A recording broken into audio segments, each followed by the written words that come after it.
How's it going, guys? Back with another stream today. I'm gonna playing the usual. There's a slight change. I think I've been on the same 75 for um, I think 2 or 3 weeks now. But I did make a slight change for this week. I'm going to try out two engineer explosives instead of just one in the sideboard.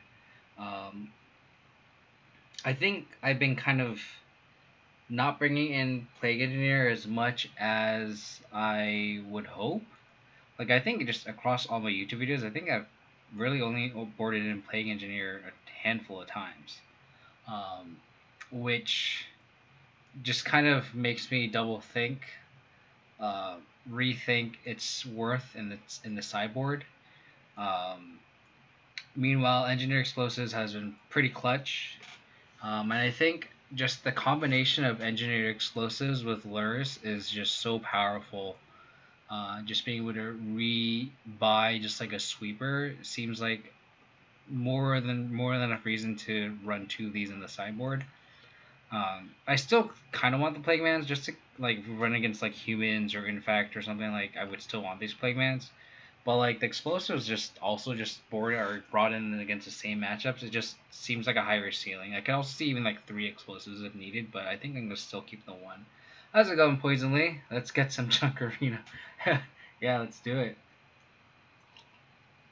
But yeah, just a slight change. I'm still kind of testing out the Arasta. I think the last time I streamed, um, I didn't get to really board in the Arasta. I don't think I boarded it at all, or if I did, I didn't draw it at all. Um, Baby Ken 1937, thank you for the follow. I really appreciate it. Um, so yeah, I think that's just where I'm at with the deck. I mean, I'm pretty confident with like 74, 73 of the 75. Like I really like the main. I think that's where I'm going to. I think the main is really solid. Um, like I have no complaints or anything about the meta base, just the creature suite, the threat suite, like the removal. Like I like the configuration I have right now. It's just fine tuning the meta, the sideboard to the meta right now, which is kind of more open than you would think.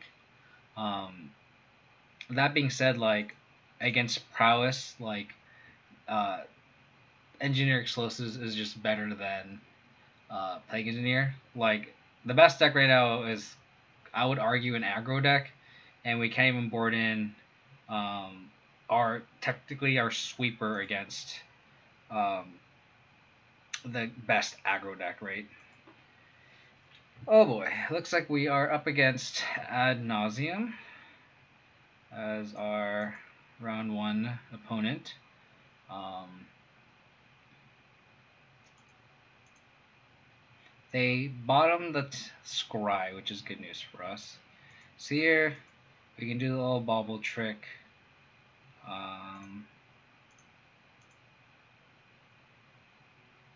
Stone Fortune Mystic. I don't think we want that. I think we still play the bobble, and I think we bobble them on their upkeep probably. So let's fetch this away now. I wish I had a discard spell. And there's no point in like activating this bobble now because it's not like we can activate a discard spell, cast a discard spell on our opponent's draw step, so it doesn't matter. How have you been finding Abzan so far? Um, I've been streaming a lot of Abzan the past like 2 months. You can look up my YouTube channel. If you just do youtube.com/ko diamonds. Um, I think if I've been it's been difficult keeping track with my record because I would look back and I would forget to keep track of some of my matches, and um, it doesn't notify me what uh, like the replay is all messed up, so it's hard to keep track of what matches I did play against. But I think overall the win rate is like 67%. I've only like two leagues, and it was on one stream. Every other league I've played, I've gone at least 3-2 or 4-1. So whatever the math is works out that way. Um, but overall, like I really like it. I think I'm onto something with this deck, which is really encouraging. We'll see how it goes. I mean, that's every time I say that. Wow. Every time I say that, um, of course we do poorly, but that's how it goes. So just switch College Shrine. Our life total doesn't matter. I guess I could have kept the fetch. Just to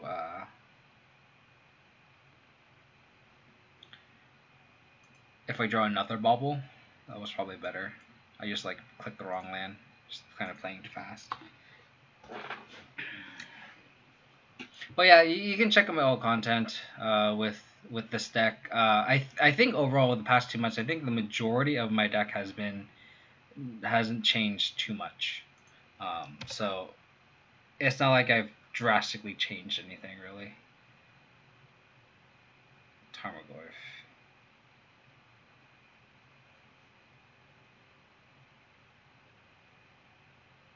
So I think I'm gonna play the Goyf here just because it's the quicker clock, and just attack with the Stoneforge Mystic. And the next turn we can flash in the Feast and Famine, equip Tarmogoyf, attack, untap all lands, and we can hold up trophy. Because there's no point in like flashing in the Feast and Famine now if we're not going to be able to do anything. So they could Simian Spirit Guide, Angel's Grace, Ad Nas here, but sure.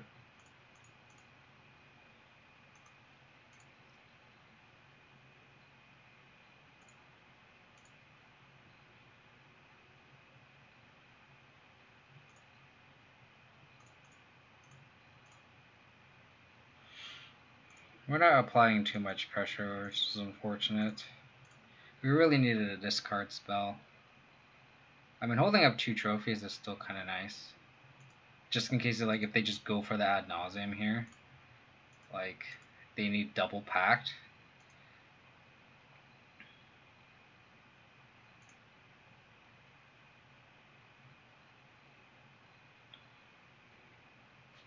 Or, yeah, double pact, really. They discarded ad nauseum. Wow. I'm just going to try to get them with this trophy.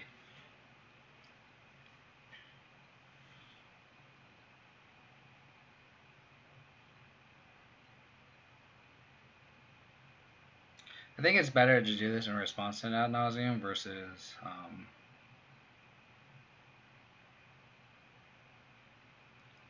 they pitched a Simian Spirit Guide. Interesting.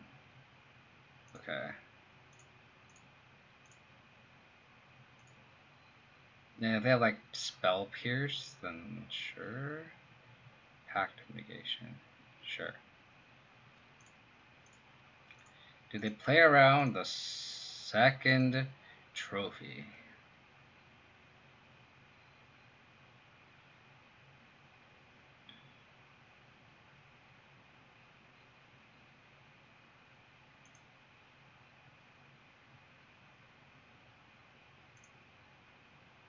Oh, they revealed Angel's Grace. Okay. Okay. Pact. Unlife.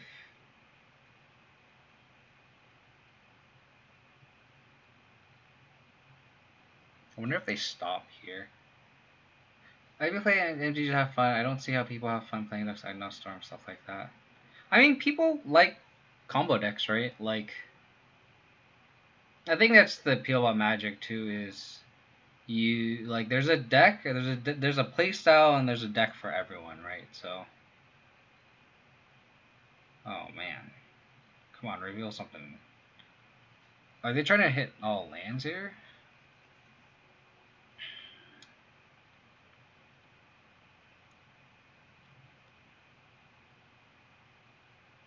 Sure. So I have to go to discard now. They have, we know 12 of the 13 cards in their hand. It's like solving a puzzle. Yeah, I mean that's pretty much how it is.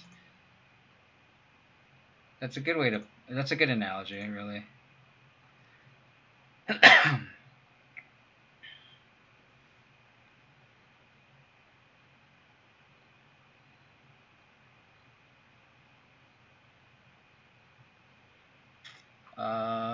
Discard Serum Visions, Lotus Bloom, Temple of Alignment, Lightning Storm,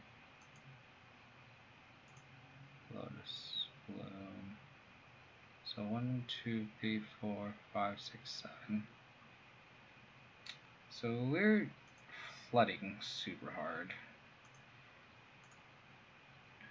Super hard.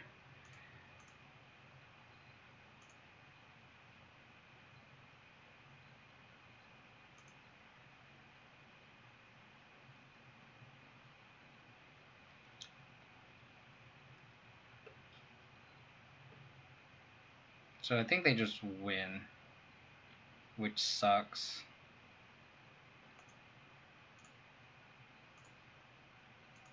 Because they can spoils for Ad Naz, cast Ad Naz. Sure. Oh, I guess they are 1 mana short. Yeah, they're 1 mana short, actually. Because they can't spoils and cast Ad Naz here.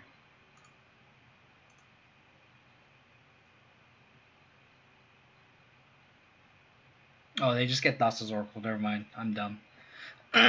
Sure. That's unfortunate that they hit the spoils without another 1-drop. That's really unfortunate.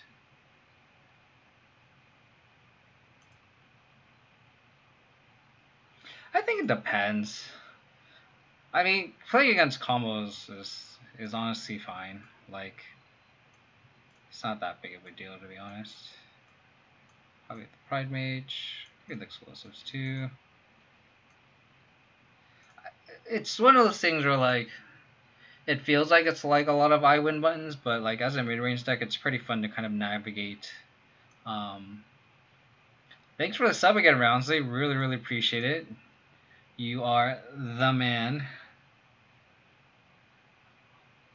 Hope you enjoy the more emotes you have. The Sparta emote. Really appreciate it. What sucks is now they play Veil of Summer. Yeah, Veil of Summer is annoying. Veil of Summer is annoying, but what are you gonna do? I think I've just gotten used to playing Veil of Summer now, so it's like not that big of a deal. But it is annoying when you first play against it, for sure. Yeah, you need that new emote. I love it. That spoils was hitting that spoils was very lucky for them. We needed to draw that Tormaglyph earlier, essentially. Really, that's really needed to do. I'm gonna just probably pitch these. I like how it's red because it's like it doesn't meet the companion clause, and I'm like, it's okay. I don't need it to meet the companion clause. I'll probably pitch the badge clause. I'm probably never gonna fetch for it. Like I'm always gonna fetch Sovi for it, if anything. But I really want Force for Mystic so I can fetch up the Feast and Famine. I think I'll just roll it like this.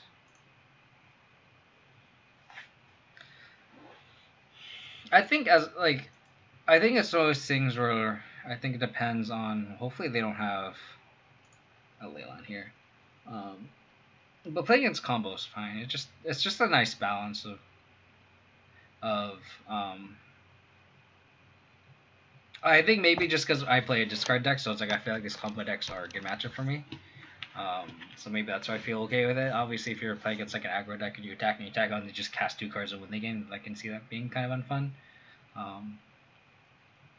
But it's still nice to, I don't know, it's still fun to navigate against like a deck knowing, like, god damn it, try to navigate what your opponent could have, right? So they just 2 for 1 here. And we can't even target them, which is fine. We just have to bubble ourselves again.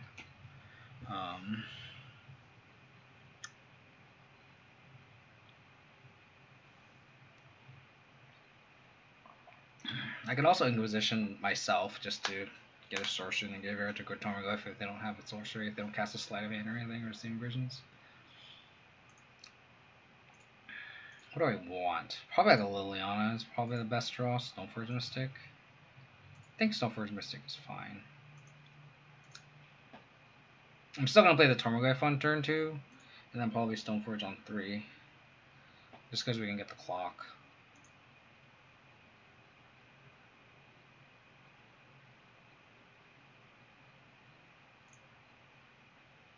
Sure. Sure.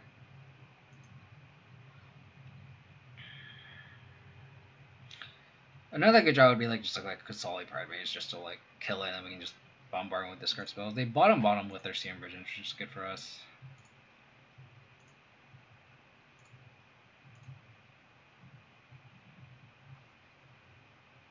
Blooming Marsh. Don't think I want that right now. We can pretty much play our hand on 2, really. I mean, that's the hope. The hope is that they kept a bad hand with Leyline. That would be the most ideal.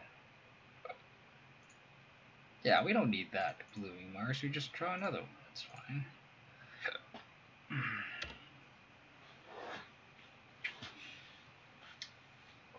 Hopefully they just don't hit land drops. That'd be nice. Let's hope one land goes here, yeah. Yeah, I mean, that would be ideal. Or they just digging for combo pieces too.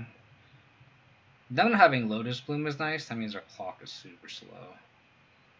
Stoneforge Mystic.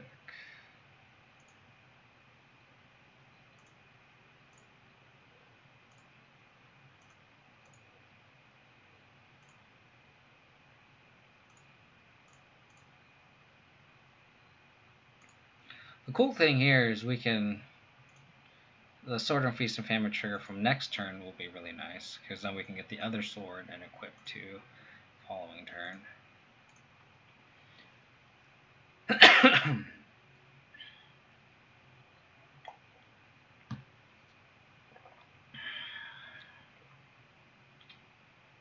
Yep. Sure.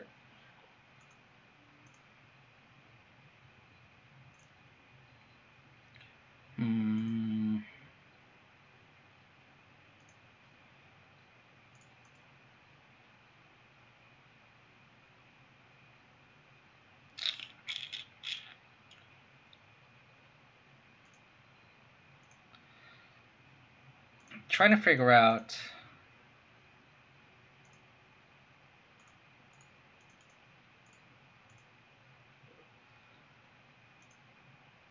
Never mind, that doesn't work. So if they have Simian Spirit Guide ad nauseam, we just lose, which is unfortunate.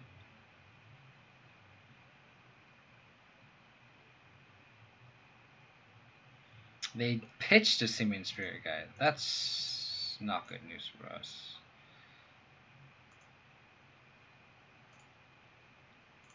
Yeah.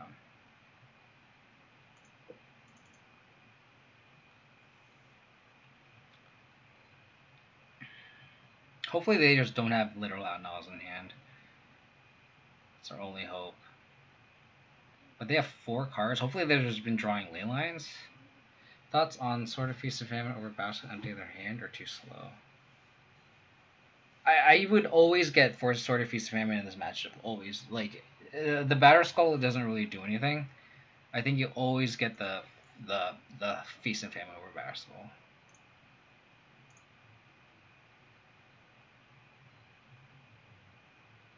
Wow, that was a really good draw.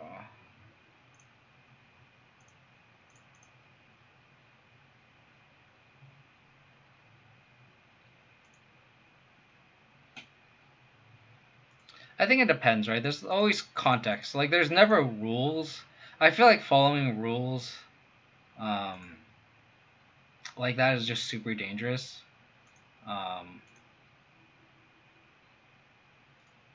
I think it is always context, and obviously if you need the clock, you need the clock, right? Like, if they're... With that being said, it's... I have to shoot myself.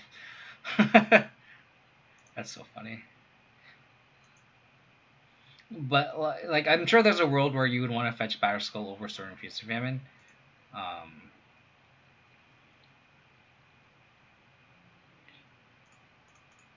so I don't want to always say never, ever, ever, but like, I think more often than not, you're gonna want to get Feast of Famine in this matchup just because of how much pressure.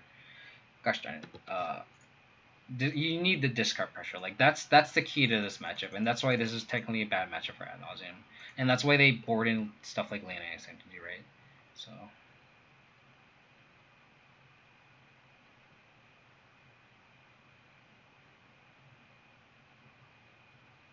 One damage short.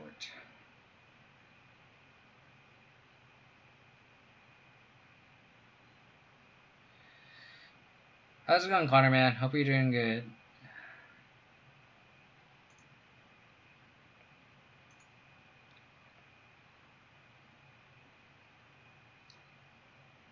Hope you are doing fantastic.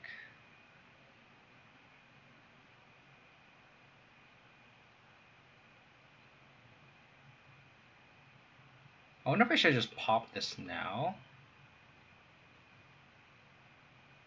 Maybe I should just pop this right away. Did you say that in case for all VGX decks? What do you mean? Sorry, I think I lost track of what I said in your response to that. What do you mean? What would you say is the case for all VGX decks? Have you seen the new Mithril list? I've been clapping 13-3 2 days ago and 8-2 yesterday. Mithril, I have to admit, I'm gonna have to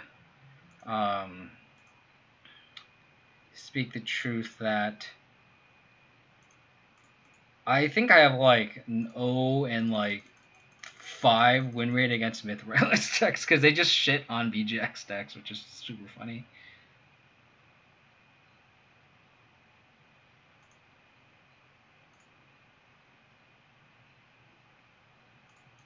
I think we're just gonna attack here, and then it's just gonna be a game of cat and mouse.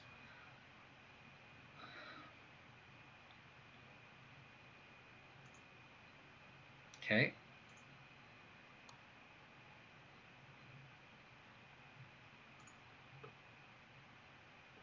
They still get triggers, which is nice.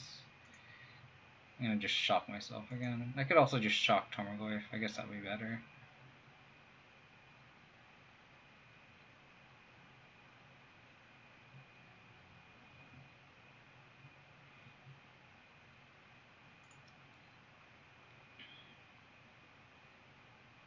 That was a great draw.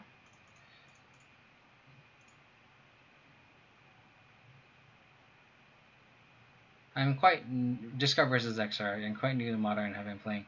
Yeah, generally discard is how you win this matchup, and like they're conceding like by diluting their deck with this like lane extender that shuts off all of our discard spells. But even then, we can kind of get around these ley lines with Liliana and Sword and Feast of Famine, and that's kind of the key to the matchup. And that goes back to what Roundsley was asking. Was like, do you board in do you fetch Batterskull Feast of Famine first?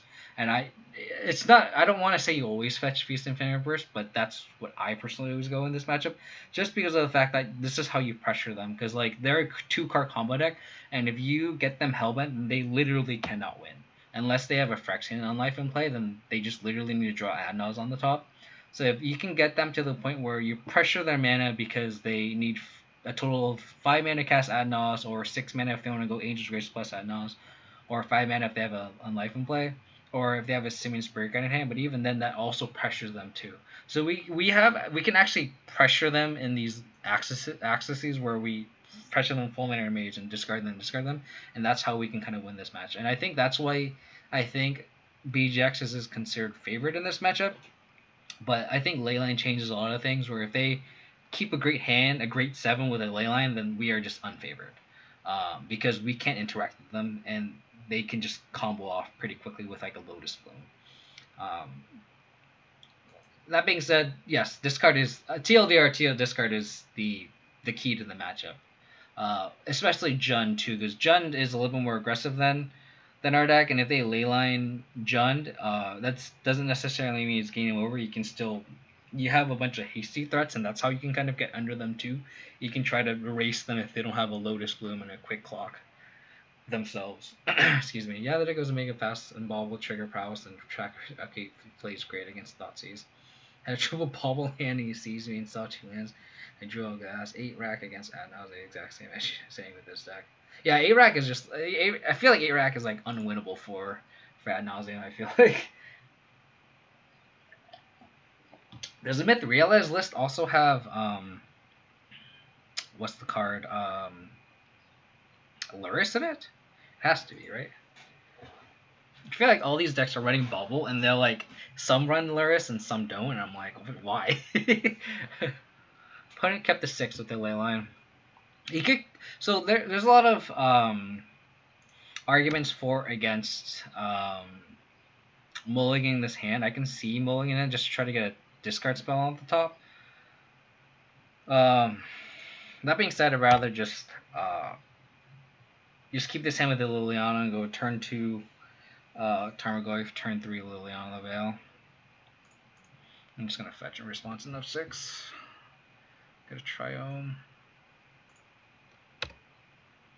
I wasn't testing the sub right now though, tweaking it. It's just mono white, right?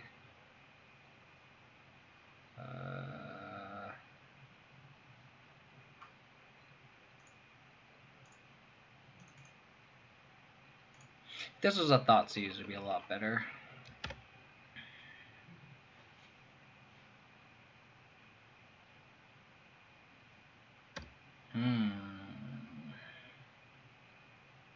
Liliana is a great draw because that means we can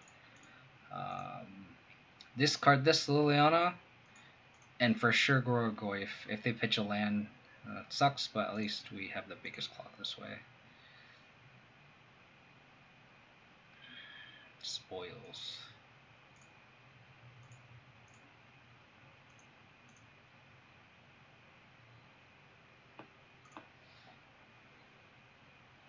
I'm thinking about double discard next turn. I'm thinking about it because we could blow up the leyline with Assassin's Trophy and Inquisition. They topped. That's interesting.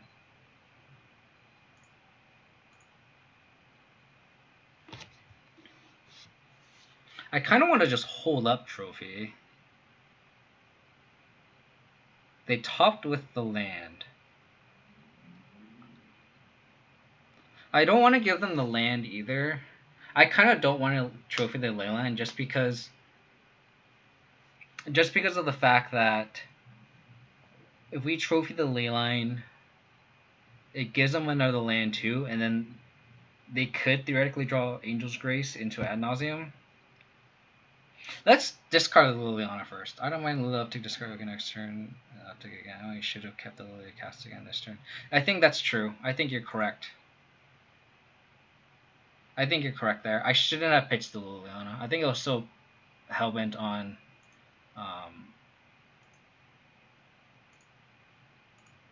growing the Goy for sure. I think replaying the Liliana here is actually correct. It pitched out nose.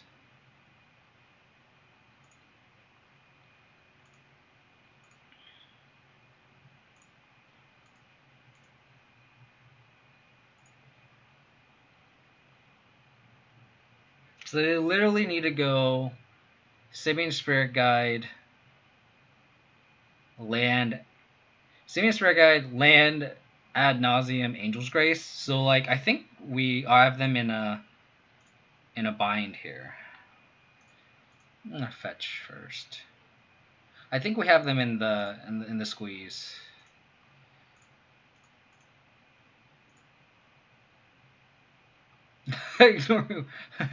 You and me both. I had a long day at work too. You and me both.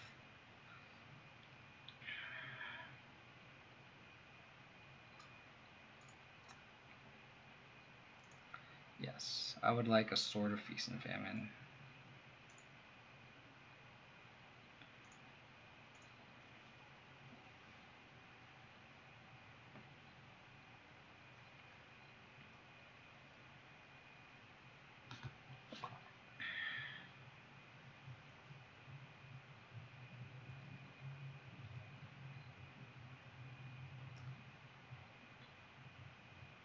Double Saving Spirit Guide. Okay.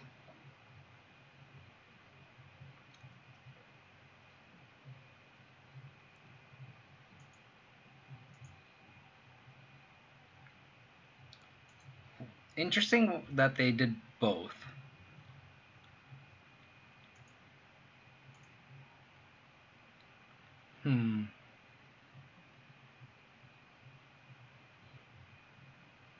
I don't know.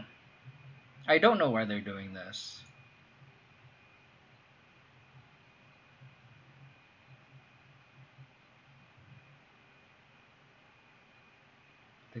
They play their land. They did not play their land.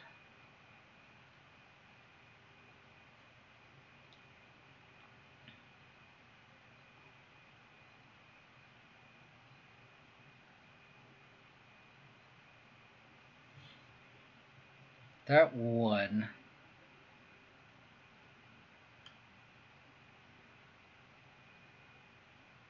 Plains.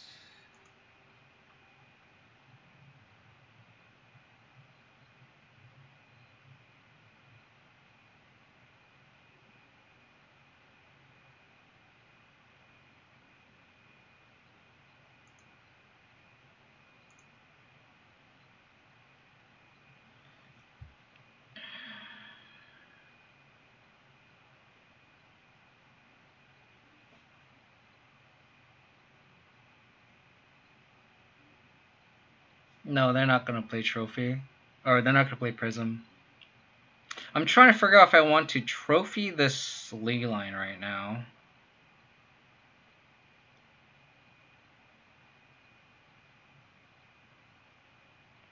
Yeah, I think the line here is trophying the basic planes. I don't think Ad Nauseam has basic planes anymore. Right? Add to top 8. I don't think Ad Nauseam runs more than 2 planes. Let me double check. I'm like very confident that they don't run more than 1 planes. But I could be wrong. They run 2. 1 could be 1. So most of them run 2.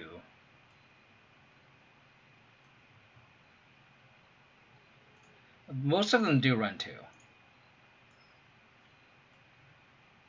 Right here. So there's 1.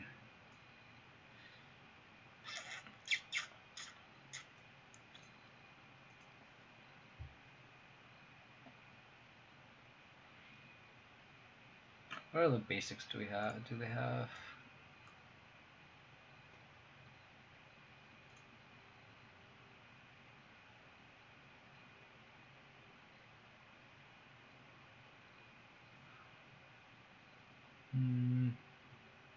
Most of the time they don't have any islands either. Which doesn't do anything.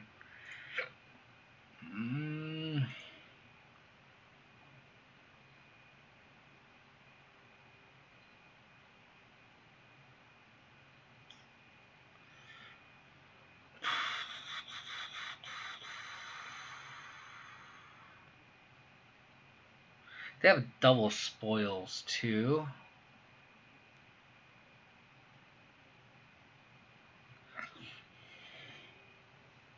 Trying to figure out if I should just untap and just hold up the trophy.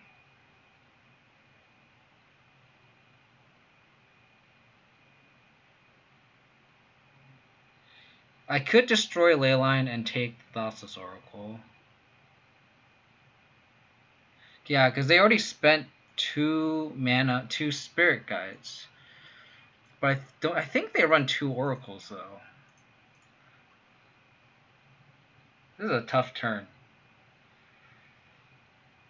They run 3 Oracle. They run 3 Oracle here. So I don't think taking Oracle is good either. To draw the line.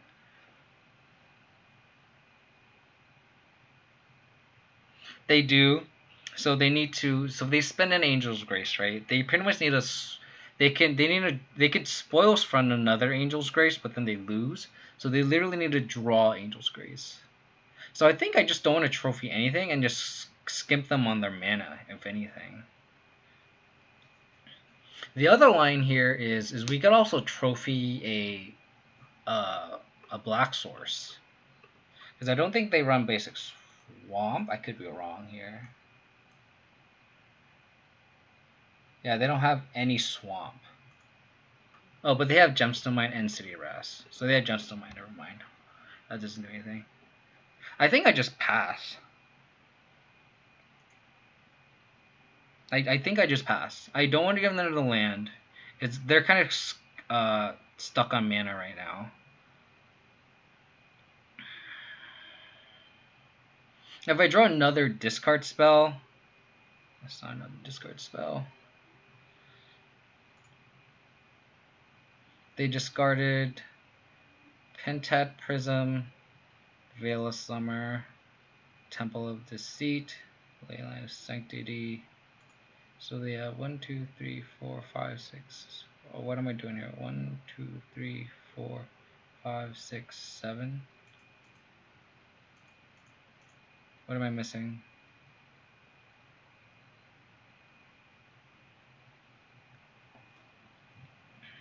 Yeah. Well, let's just start by doing the obvious.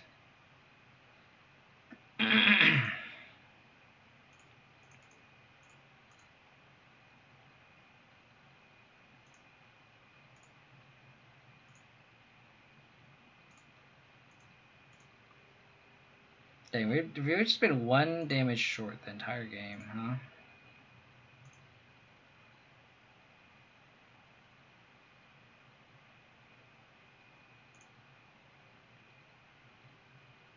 Yeah, I'm going to leave up Trophy for Unlife.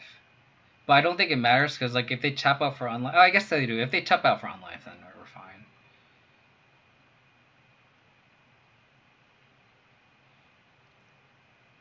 Seven, 8, yeah. So let's plus discard Inquisition. Yeah, I get to untap. I'm doing both. I'm doing your line and what we're doing both here. So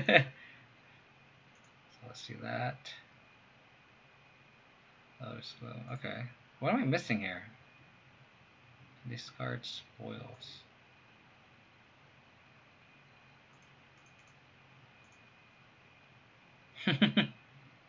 All the swords are so different.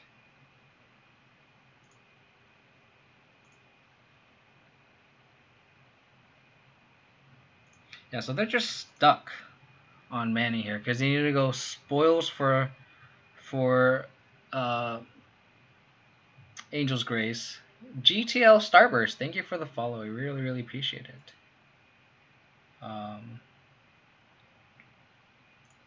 Okay, that's good for us. That is very good for us.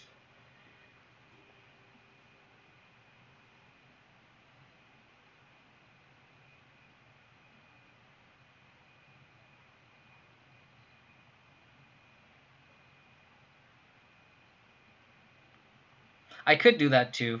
That's also another line that I was thinking of. But like I think we're at the point where like they need Unlife or they're dead. Like it's just that's just how that's just this is like their critical turn where they need it or they lose, I think. Unless you just draw another Angel's Grace, but then that's just like that's fine. Then we just plus Lily again, and they're discarding 2 cards this turn. So we kind of have them in a lock too. Are they spoilsing here? What are they spoilsing for?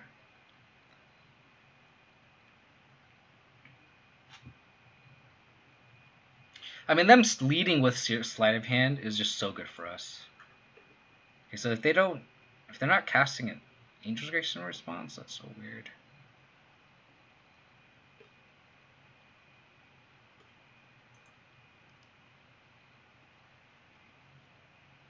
Cool. What they name? Ageless Entity. Oh, so they're just trolling. What does Ageless Entity even do? Even if he's Grace, you can trophy, alt split lands, and they can see. Yep. I like it though. I don't even know what Ageless Entity does. Like, what does that even do?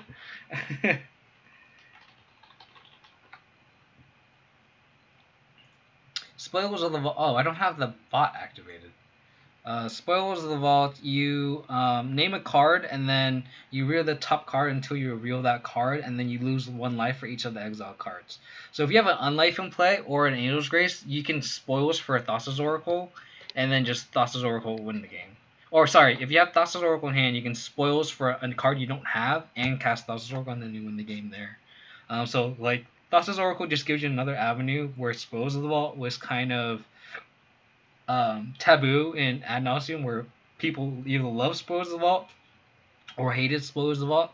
But now that Thassa's Oracle was printed, then like this actually just becomes another win con in combination with the Thassa's Oracle if you draw it. So it gets counters when you gain life or something. You're right. You are right. Did they have named Angels Online and take 0? Well, no, because they needed the other combo piece in hand. So they literally needed to draw. So if they had Ad Nauseam or Angel's Grace in hand, then yes, they should name the other combo piece and went off. But the fact that they didn't draw either of them, like is just a 0% outer there. So yeah, you are correct, Connorman, that if they had one of the other pieces, they should name another card. But the fact that they didn't, that's why they named Ageless Entity. And yes, they still needed it to be the top card of the deck, but that is their out, right? And that's what makes a good combo player is they play to their outs. And I think our opponent just didn't have it, so it's fine. But like, if you were to play Ad Nauseam, like that's the thing that you should be looking out for, and that's what you should like just because you're at like a 2% outer to win the game, that doesn't it's not 0. It's the same mentality you should have when you have like your life total, right? Like your life total is not 0, so like you should still play to your outs. So like it's the same mentality there, and I still think my opponent played decently. I obviously don't know their hand, but like, which is the way they kind of played their turns. I think they played it decently. I guess just based on how much pressure they faced from our end. And I think that game on our end also showed how important Feast and Famine is, along with the Leona. Just like being able, forcing them to discard two cards a turn through a Leyline is just so good. Because more often than not, when we play against Ad Nauseam, they have a Leyline and we're just like so screwed. But like being able to just pressure the hand with a sword that ignores Leyline Insanity is just so good, so good. Which is why postboard, like I trimmed on I think the Battle Skull, but I didn't trim on the Sword and Feast of Famine. Because didn't trim on the Stoneforge Mystics. So yeah, won't mulligan the 6. I played against G-Tron and he had turn 3 McCollum to play. Lol, resolve the Conlo earlier too. I fucking hate Tron. I hate Tron so much. Tron is just one of those decks where just like it has such a high floor. Granted, like I will say that it has a very high ceiling in terms of like if you can master that deck, like the difference between like a shit Tron player and a very very good Tron player isn't that much, but that gap between those percentage points is huge. Construct is very very interesting. So are we against like Amulet or something? So it's one of those things where like if you watch Dominic Harvey play Tron when he played when he won that Star City Games tournament when like Hogak was like everywhere, like before Hogak was banned, you should watch that tournament. It was really masterful how he played that deck. I think I'm going to pass the turn. And I'm assuming they'll probably play something on 2, but I kind of don't want to reveal my hand. I'm trying to figure out how I want to bobble. I still think I want to bobble myself with this Scribe, but it's like, do I want to bobble myself and then... I think I want to bobble myself and then fetch in response. It's like a Marsh Flats. And so it's like, this is the thing where it's like, if I don't want to keep it on top, do I just get this Triumph or do I want to get a Godless Shrine on tap? and just save the life total, and I think I just get the Triumph. It might be Scales. I think you're right. It might be Scales. I clapped him out of nowhere, ripped double switch for dart. Different, dude. Like red is the mono red Prowl sector is just really good. Roundsley, I think you called it. It is Scales. I think it is Scales. See, this is where we get punished where we don't fetch the Godless Shrine.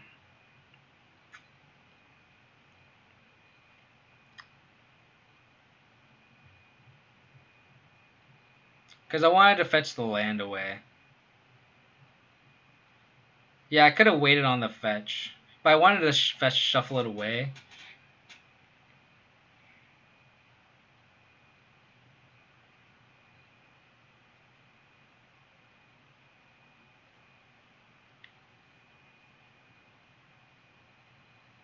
Yeah, I think that turn one just really fucked me over. Because I really wanted to push something.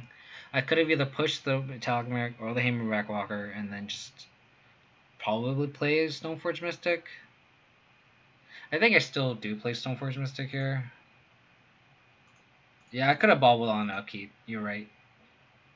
Or could I just not casted anything? I played that turn wrong. I think you're right. Yep, no, I think you're right. You are correct.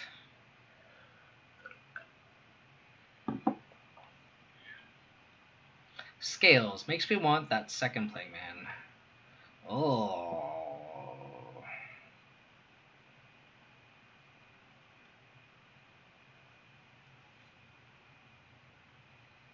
Oh, God. So, like, if I kill this, they're gonna fucking make a 2-2? That's pretty absurd.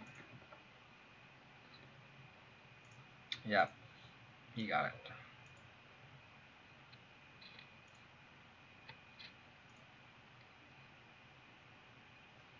I think they're just gonna pass the turn, hold a Fatal Push. And then if they try to activate this, I'm gonna push this Walker in response.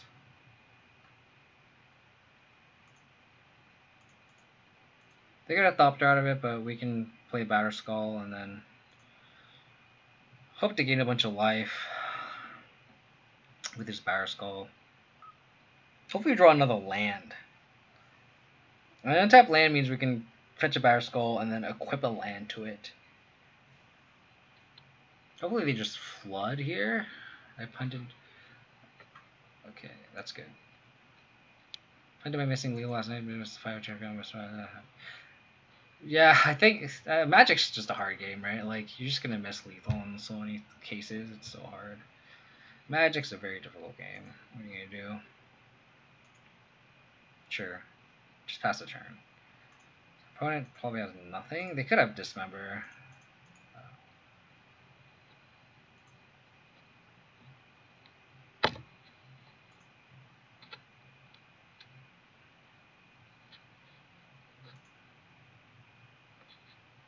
Stoneforge Mystic. I think we just attack, and if they double block, they double block.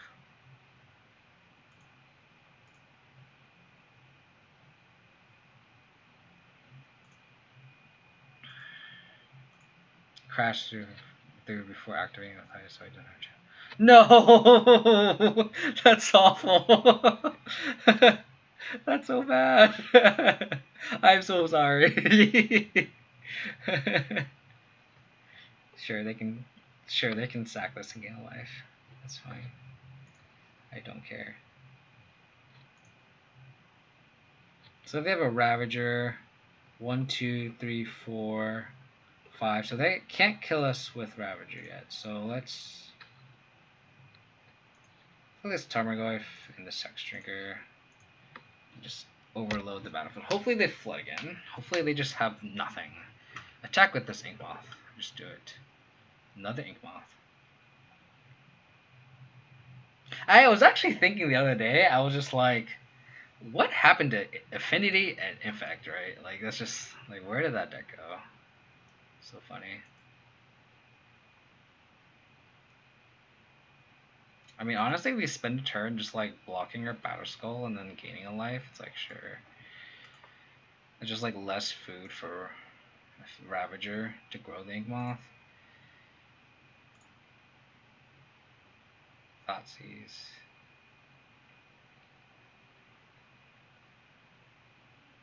Am I bold enough to Thoughtseize here? I feel like their hand is just lands. Like, there's no reason that they should be. There's no reason for them to. Like, I don't.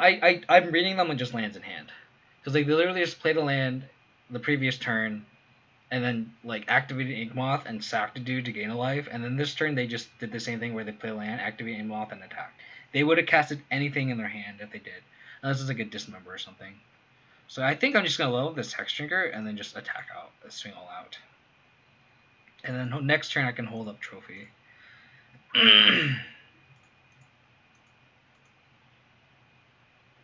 Lava Dart showed up to clap a bunch of 2-1s. Lava Dart just killed these X1 decks, huh? That's pretty sad.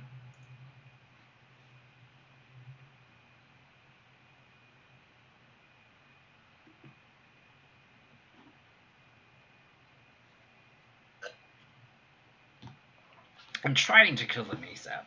That is the goal. Can I accomplish this goal? I don't know, but I'm trying my best. Darting an Armor sounds pretty fantastic. I missed this block. I thought they attacked with the Stopper. I wasn't paying attention. That's my fault. I'm an idiot. Anyway, if they sack this Mimic so they don't gain life, yeah, sure.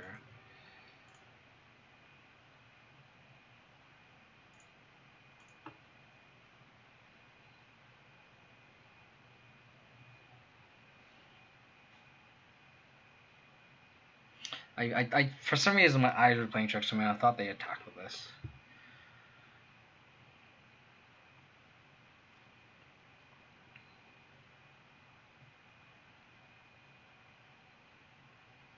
Sure.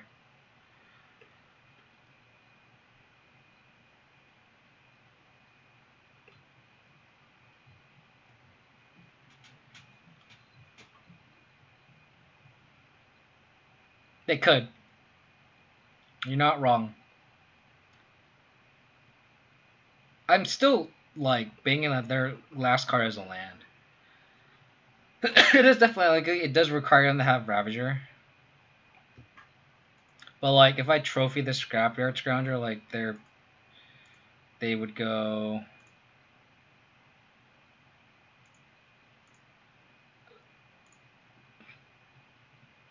They would need 7. I guess it depends on how they block here.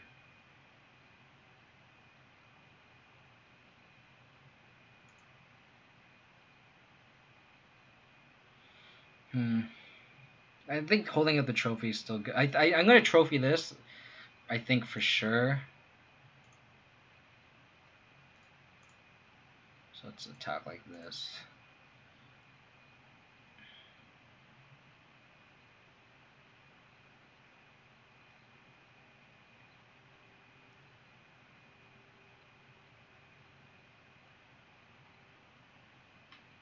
Wow.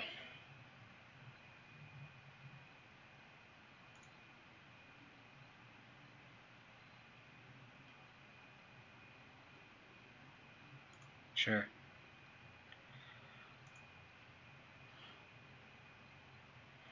And then I think this is where I just trophy here.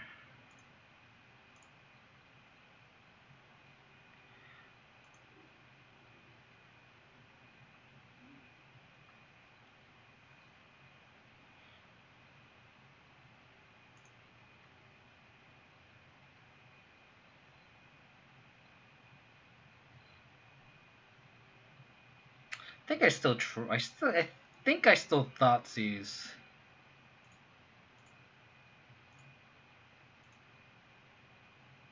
And then so I read them right. So I'm going to level up this Hex Drinker once. So that way we can level up this Hex Drinker all the way to 8, and then that way Hex Shrinker plus whatever creature I have is lethal.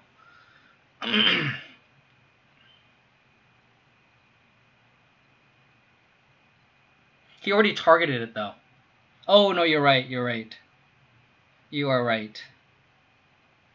No, but this one doesn't have modular though, so it doesn't matter. They wouldn't have been able to transfer because I trophied the ink moth with the modular trigger on the stack targeting the ink moth, and then I killed that ink moth, and that ink moth didn't have modular to move the counters over.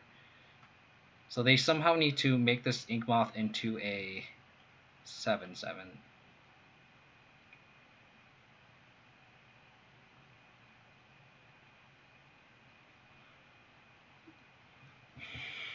Yes, it was already targeting. If I killed it in response to the death trigger, then that's on me. But I'm like 99% sure I targeted the ink moth with the modular trigger on the stack targeting that particular. Sorry, this particular ink moth.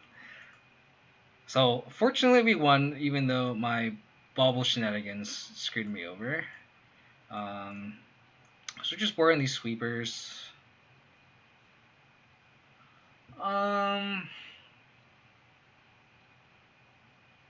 Explosive is gonna be nice with Lurrus.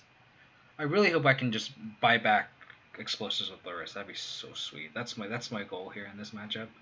That'd be sweet. Sorry.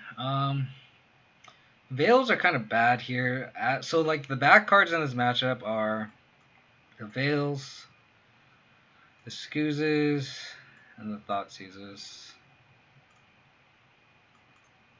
And then I'm not really excited about like any of these swords. I do like Stoneforge Mystic just for like just getting Batterskull and just having a life linker, so then they're like forced to infect us. Oh, Fulminators are good too. I want Fulminators for Inkmoth Nexus. So like I can see like keeping in like one Liliana and then like one Thoughtseize on the draw. Going like this maybe. Scaleful is an awful deck unless they turn with scales. That's the kind of thing about the deck though, is like it's really bad and until it's really really good, and then it's like, oh shit, this deck's good. The thing that I'm kind of curious about is like, I wonder how good the Ozolith is. Like, is the Ozolith like, does that card have legs? And I think a lot of people adopted it before Prowess kind of just took over, like before Companions. So before Companions, I felt like a lot of people were on the Ozolith. I'm just curious, those people that are still playing the scales, if the Ozolith is good enough. Is it? I'm just curious. I think I want the second Thoughtseize instead of the Liliana on the draw. You can move Soul Scar counters. That's pretty gross. It's pretty funny too. I might just go with this. I think Thoughtseize hurts, but like I think just being able to grab something on the draw is just so important. This hand is a mulligan. We have 5 lands and 1 removal spell. That is not that great. This hand's a lot worse. We're going to 4. Okay.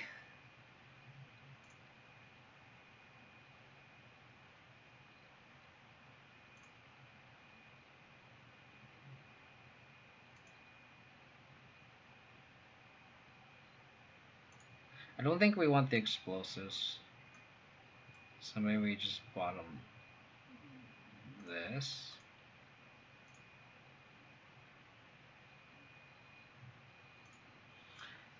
Oh, we just mulligan Oblivion. That's fine. That's fine. Okay. Step 1, get a land. Step 2, just draw hot. Bluing Marsh. Do we want a 3rd land? Maybe. Yeah, maybe I should have kept the explosives instead of the path. I think you're right. Yeah, I think you're right. Do I want the Blooming Marsh though? Probably not. But I'm kind of incentivized to play this Triome. But I guess I kind of want the 3rd land anyway. Sure.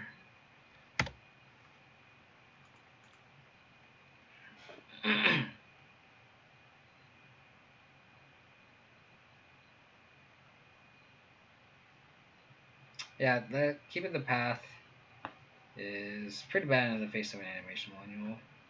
Ooh, okay. That E would have been nice, just naming it on one. That would have been really, really nice. Now that we're just drawing mono lands now. I'm gonna get Battle Skull here.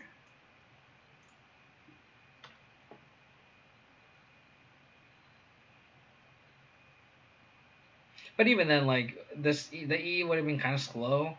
So like whatever they cast, it's gonna be big, and then we can blow this up. But then we have to deal with whatever threat they have. If it's like a Ravager or something.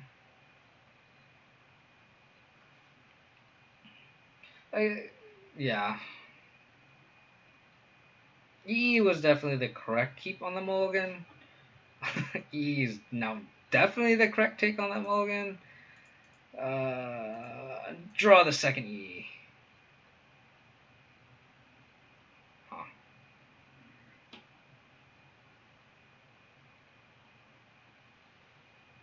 Yeah, that's why I have the second E, to be honest. Yeah, got super punished. Super punished. Like, we would have been destroying the honest mulligan before.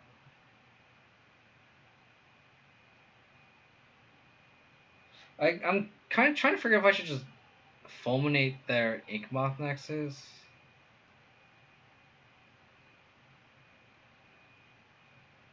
Probably not. I think I just want to kind of get aggro here with this Batter Skull. Damn, that E would have been so sick.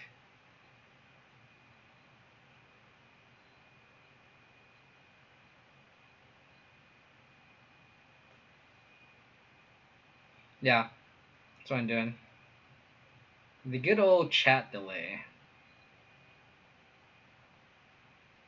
I do have two EEs, so like if I draw another one off the top, we'd be in pretty good shape.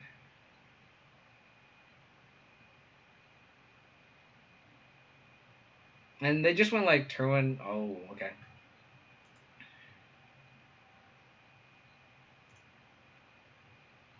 And they did go like turn one module, turn two scales, turn three scales, pass. So it's like I feel like their hand is again very, very, very bad.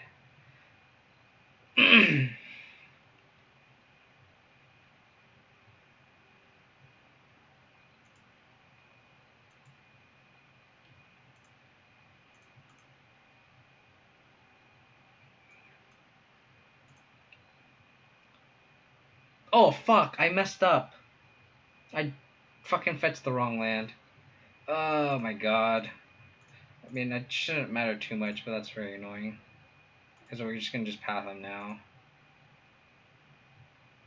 I mean, I didn't get punished for it, but that's kind of annoying. I just did that. I mean, technically it doesn't matter, but it's just I would like to play tight. I just clicked the wrong land.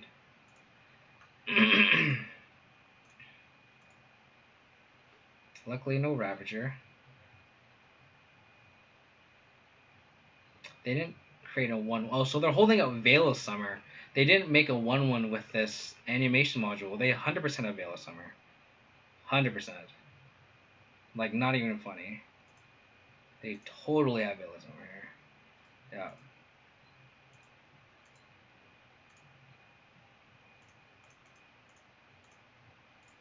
Like, yeah.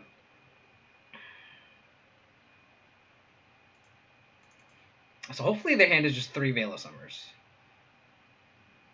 Like, that would be fantastic. Or an E off the top would be fantastic too. I'll take an E off the top. E off the top. No. Don't do it. What are you doing? No. No. Yeah, they're still holding a veil. Okay.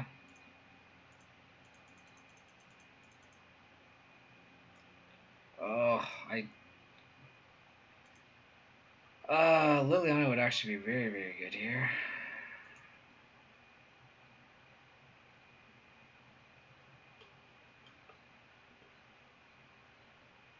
I can sack this just to see what we can do. Tower Glyph. Doesn't hurt to attack with this Storm token. They're not going to block, I don't think. Ballista would be very bad for us, that's for sure.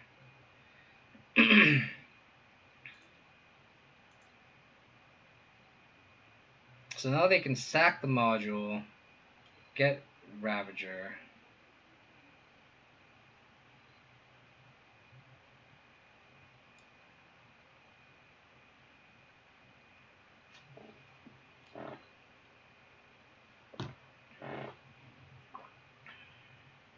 For a moment before, we're doing pretty okay. we sadly can't really go wide here.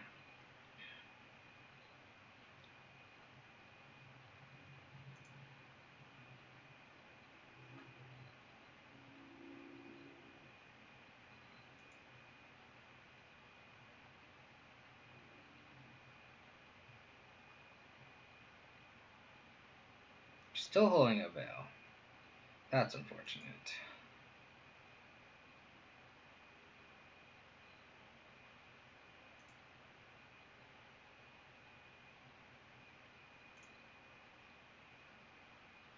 Trip 6 KB, how's it going, buddy? How was the first match? The first match we beat Ad Nauseam 2-1. This is match 2. And this is game 2. We won game 1. Game 2 ain't going so great. This is a mulligan to 4. So, it doesn't look like we are winning this game.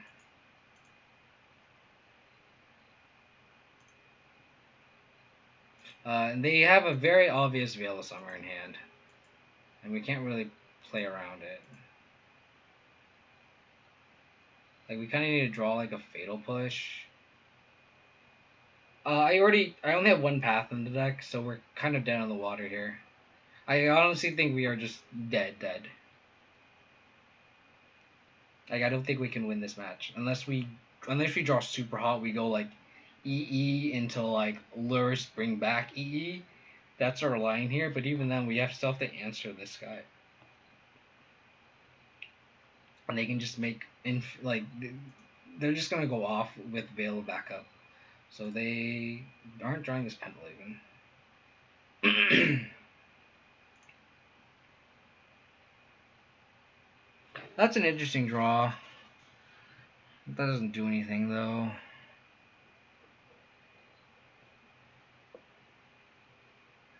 Yeah, on the play, we can also just get around Veil of Summer, too. Like, I'm honestly kind of just playing this out just to see what they have in hand. Or what they have in their deck, what kind of sideboard cards they have. Like, the Veil of Summer is very, very obvious. So it's just like, is there anything special other than the usual scale stuff, right?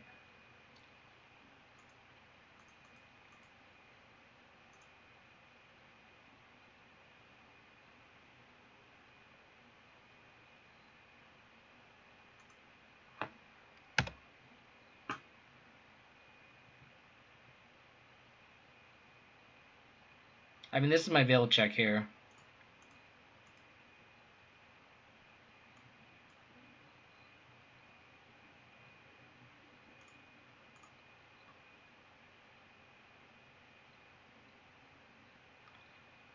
It was like super obvious. I would have put my life savings on it.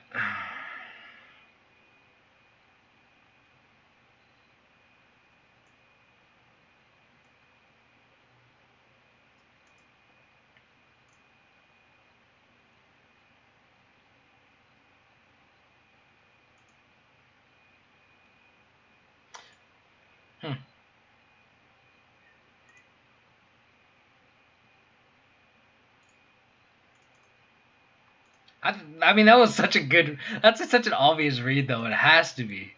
Like, it has to be Veil of Summer. There's no, like, there's nothing else in this world that it could have been. There's nothing it could have been. Other than a Veil of Summer.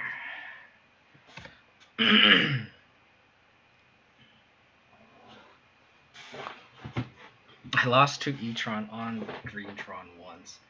Is that a thing? Like, is E-tron a buy for regular Tron? That can't be the case, right?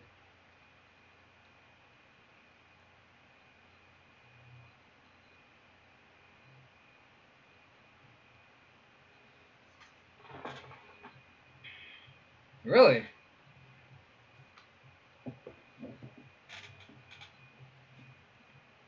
Really?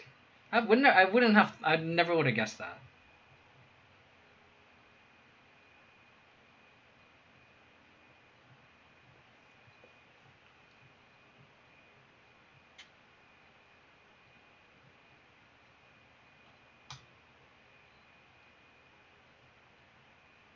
That's fair.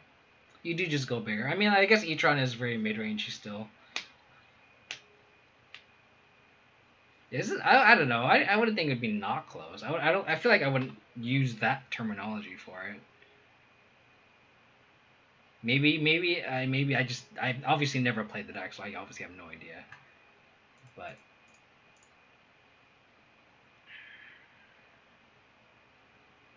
I'm gonna make you kill me, opponent. Like I am. The advantage bar is like 99% to my opponent, 99.99% opponent, and we are not close to winning this game.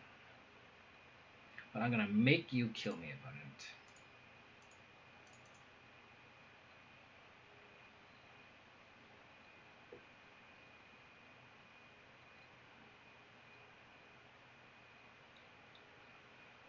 You're gonna sack it to the scrounger. Sure, sure, sure.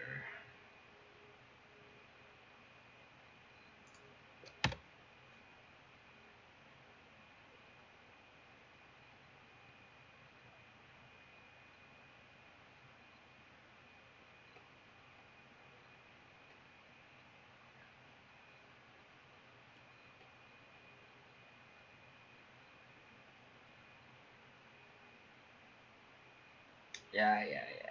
You got me. Just kill me.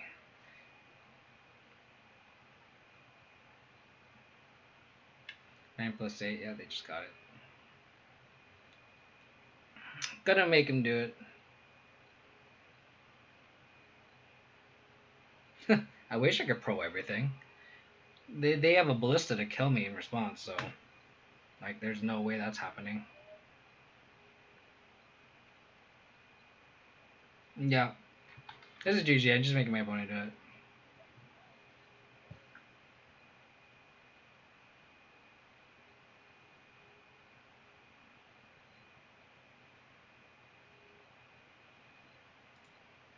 Right click concede. I mean, for a move and a 4, it was close, and I should have kept the EE. So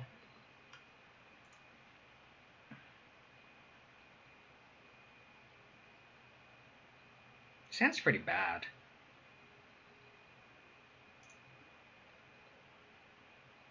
Sounds better.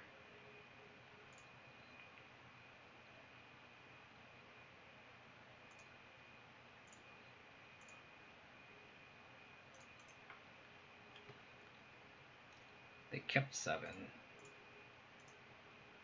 Forced. Gives us no real info here. Nature's Claim.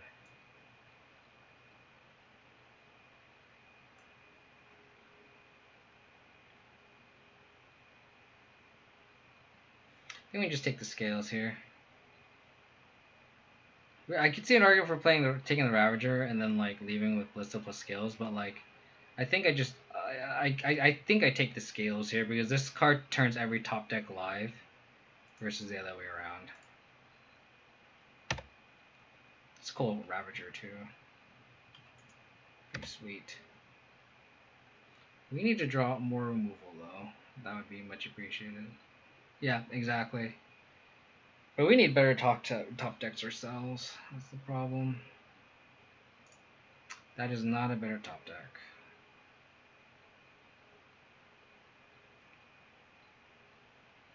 I feel like they're gonna play the Ballista first. So I'm just gonna play this Triumph Pass. Our hand is super weak right now.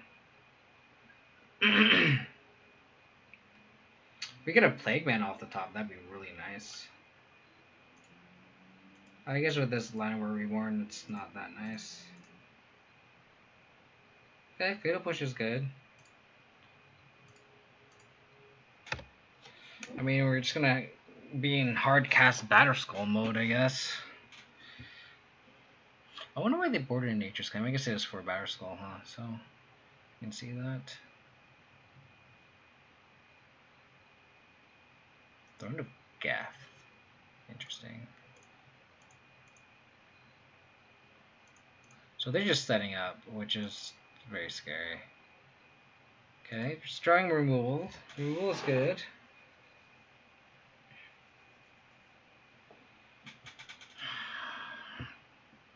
They're drawing lands.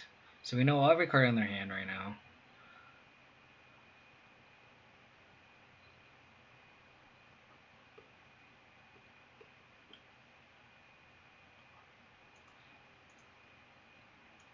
I'm gonna hold up the Marsh Flash just in case we need to trigger Revolt or all that jazz. Don't want to play my Batterskull into a Nature's Claim. That's just embarrassing.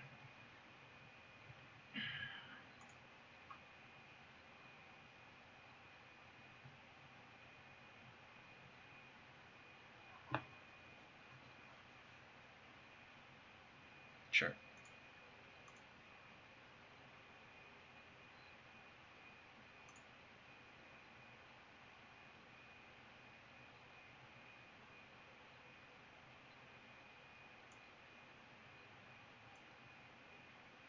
I'm gonna push this now.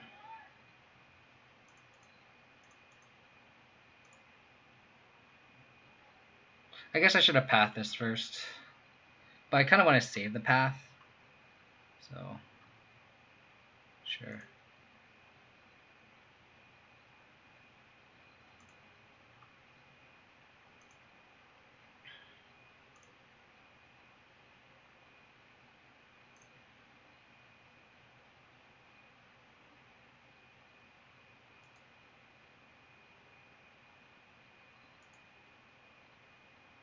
The question is, do I want to path now? I can also just trophy this too.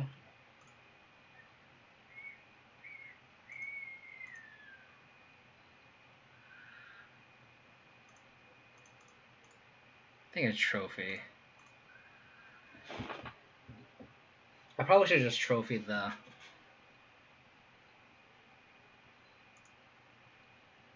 Okay.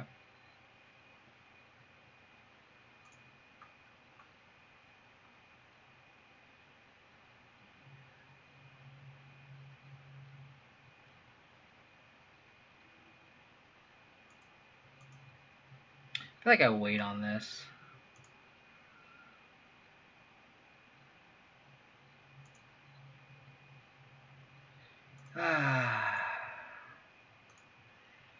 I mean, we could wait for 2 more lands and then cast this Batterskull.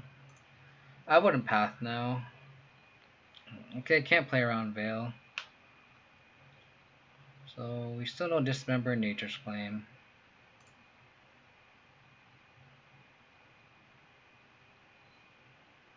They have Nature's Claim in hand.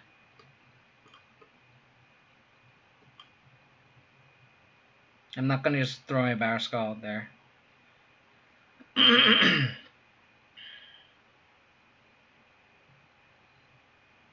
Sure. Yep.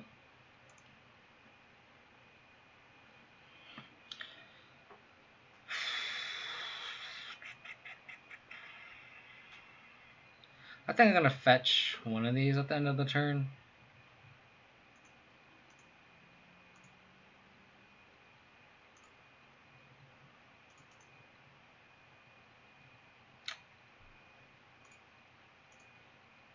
Even if we draw Lurrus, like they still have the dismember. Gosh darn it.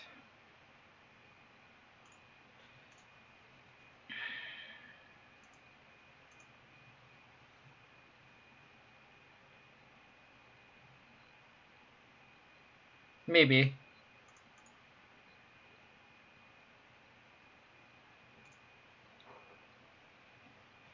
But it's like I'm not in dire need to.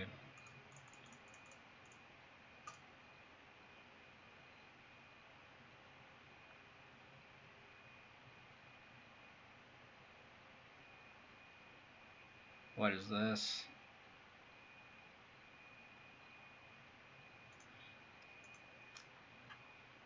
See, I would argue this is a bigger path target than this Inkmoth Nexus.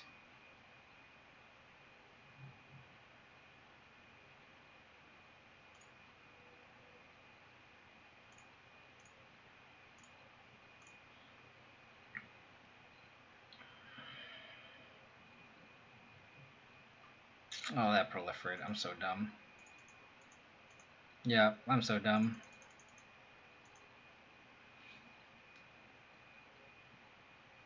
So land off the top would still mean we can...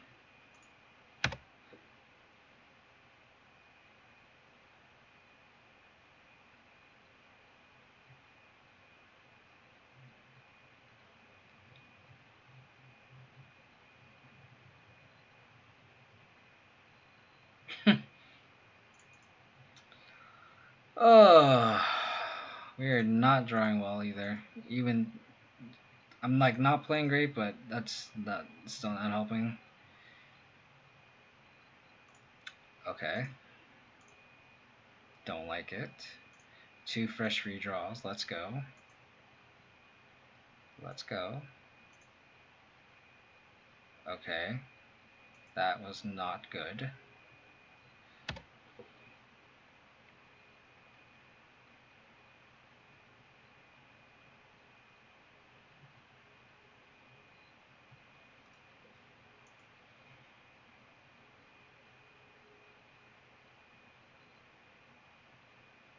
Yep.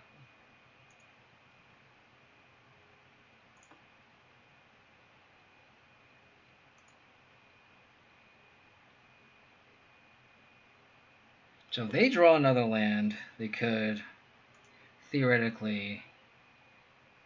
Okay. That is interesting.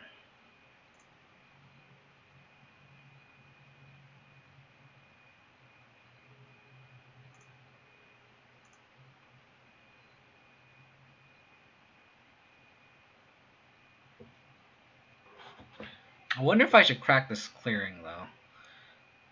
That's the question I ask.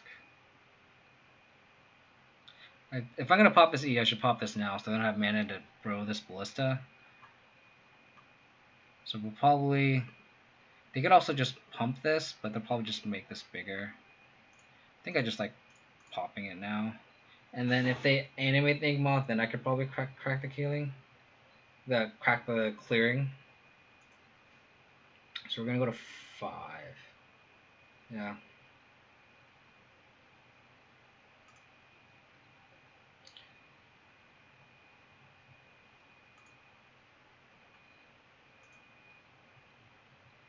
Yeah, I think cracking P-Land makes sense now.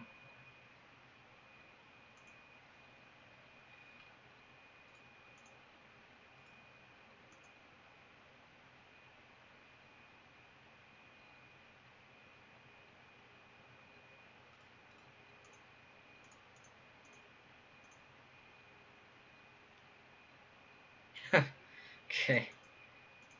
Well, we can play Batter Skull next turn. But we also need a way to answer this Inkmoth, because they can just kill us.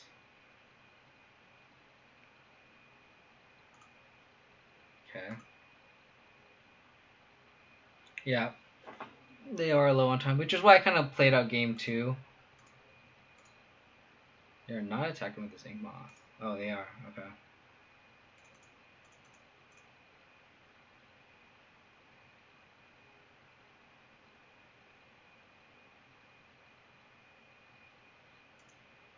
Oh, am I just dead?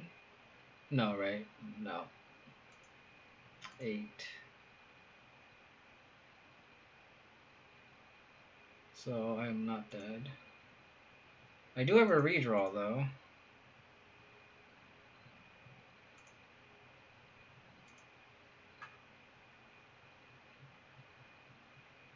That is a very good draw. I think I'm gonna. So should I crack this clearing now?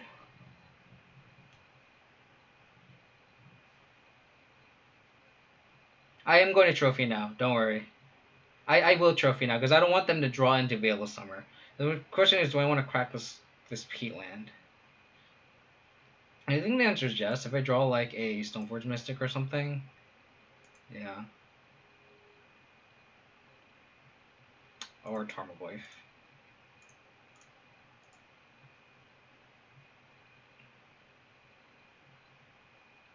Give me the +1/+1 counter.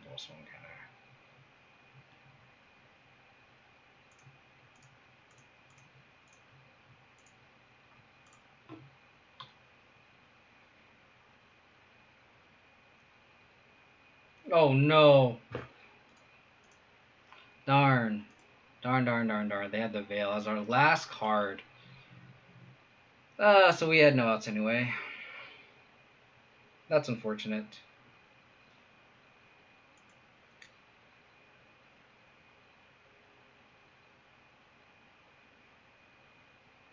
Yeah.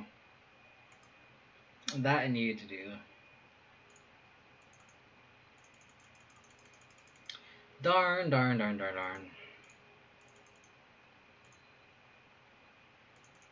Gosh darn Veil of Summer. Yeah, exactly. We also just kind of just bricked a little bit, which is kind of frustrating, but a mulligan to 4 and then just kind of flooded a little bit in the mid game where we could have taken advantage. But our opponent also just flooded a little bit too. What were you gonna do? I'm gonna get some more water real quick and take a bathroom break. I will be back. Just give me 2 seconds, please. Give me a second.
I don't think so, because like they would have a hangerback walker like unmolested for like a jillion turns, and I don't think we can beat like a billion Thopters like um in the end game. I think we needed to path that hangerback walker. Because we would just die to those. Like we can't beat a hangerback, not hangerback walker. Yeah, hangerback walker. We can't beat a hangerback walker. Let me know if this light is bothersome. I can move it. I always move it midstream, and I always like knock something over. So if this is bothersome, just say something in the chat and I'll move it. They would have lost the house of the main thing also. On the draw, I got them all in this. Better. Bottom a.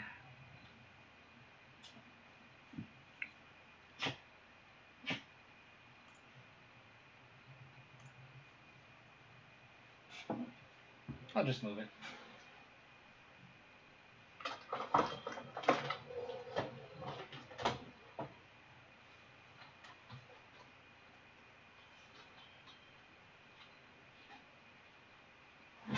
Giver, huh?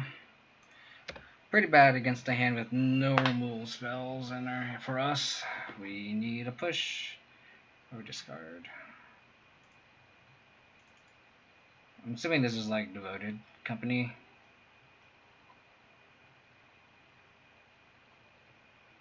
Yeah, I need a light on like the front side. It's just there's just not a good. Oh crap! Sorry. Thank you for pointing that out. Thank you for pointing that out. Tarmogoyf. I don't want Tarmogoyf. We're against Temple Garden Giver Ruins. I bobbled myself and saw Tarmogoyf, which I don't want. Gotta try them.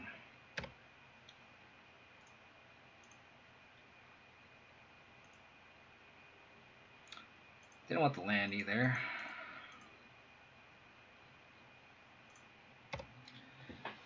Oh, this hand's pretty bad against Devoted Company. Yeah, we are just dead. We are very likely dead. We just shuffle away the Tarmogoyf and draw another one. I'm gonna play the Scavenging Ooze, and we're probably dead. And this is the matchup where I think EU is just better than Plague Man, just because all their duders are just 2 toughness. Okay, this means you're not dead. Oh, now we're dead. We could be very dead. This is the thing about Magic Online that I hate is like, okay. I'm assuming they have Ballista. Like I can't concede here, right? Like, and that's what's very annoying is they're gonna have to go through all these motions, and I feel bad. And I think I'm just gonna concede. Like I just assume my opponent's gonna have Walking Ballista. It's just a dick move to make them go through all these motions.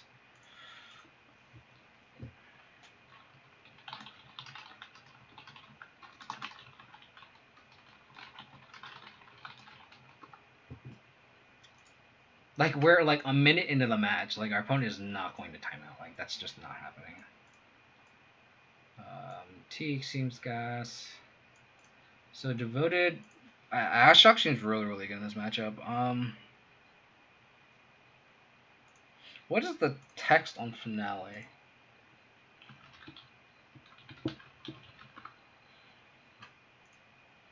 Does it target? So it searches.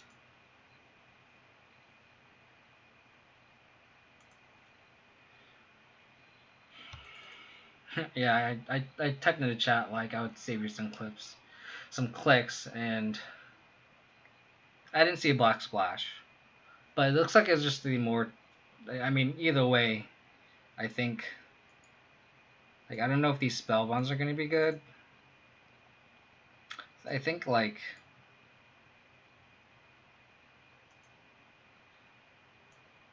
It's one of those things where, like Veil is kind of just okay. Like, the Stoneforge Massive package is just okay also. So I can see, like, trimming each of these cards. We just need to keep in all the removal. I think I like Hexdrink here just because. Yeah, it's much better for Unearth and like I haven't seen actually Unearth. I've seen a lot of Postmortem Lunge, but even then that's not even black. You can play that card without black. It's just Kaya's Gal coming in too. I was just like another removal spell. Do we just board the Stoneforge package out?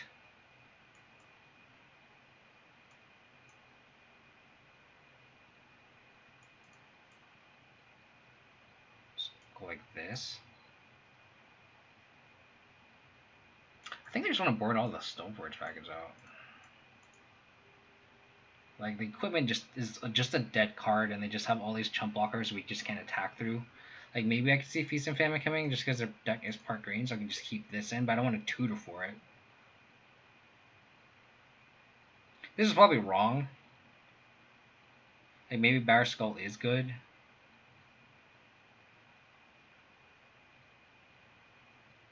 Let's try this. Let's just cut the Stoneforge pack. Let's just try it. Let's just see how it goes. Maybe I want the third Lady of the Sword. Maybe you're right. Maybe you're right.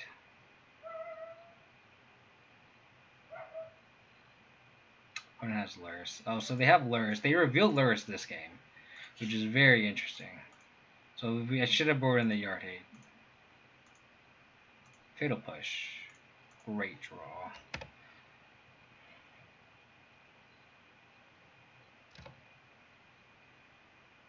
Like maybe I should have played the Blooming West first. That probably would have been better. Target.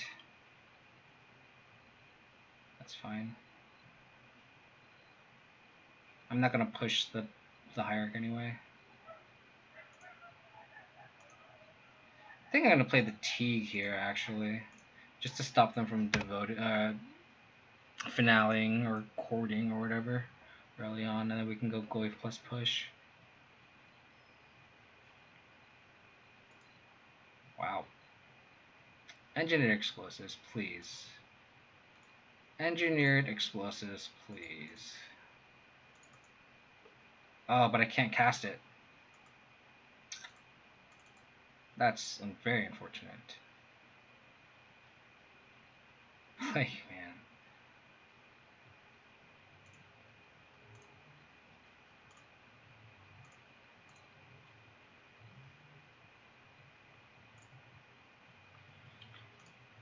I guess I'm gonna name human.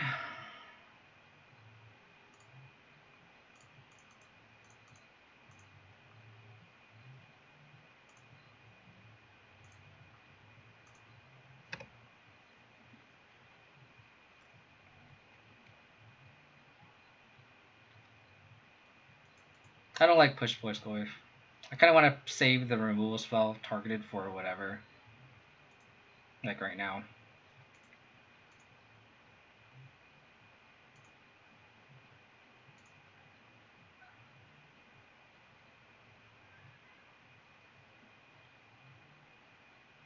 Because now we can attack, they'll probably take it, and then we can push plus path. And we're just very ahead.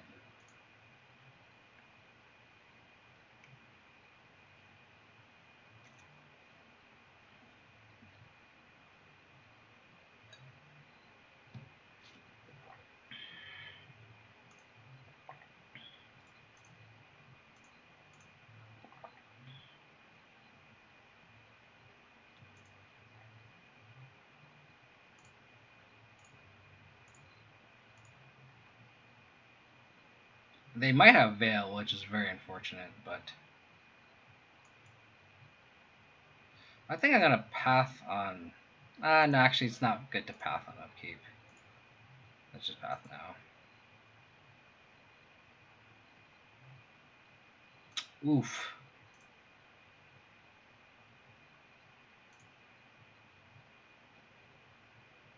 Well, luckily this Plague Engineer is still doing something.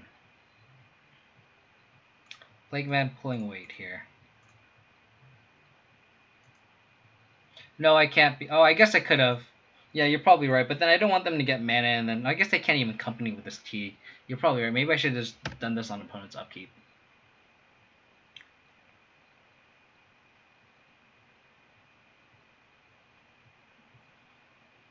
Yeah.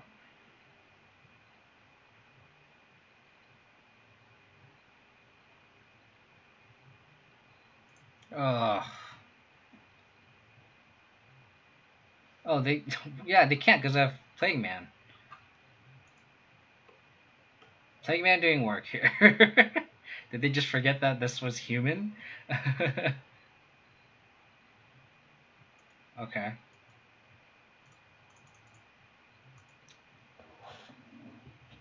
Okie dokie.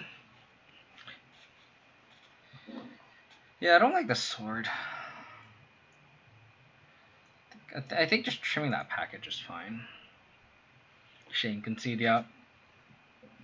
Yep. This is kind of a big nombo here.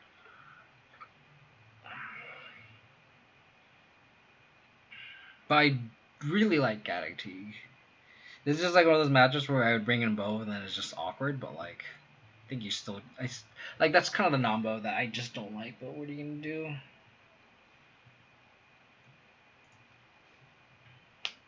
Shane concede indeed. That Plague Man did work. Maybe that's an argument we're going back to the 2-1 Plague Man Engineer split. Ooh. This hand is pretty good. All the sweepers. And then we can just clean something up with the Kaya's Guile. Sure. The question is, do I E on one right now?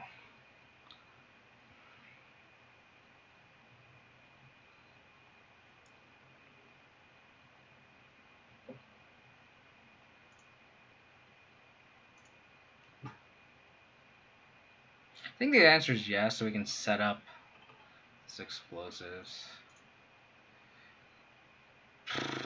I think I E on one, just because I have a backup EE.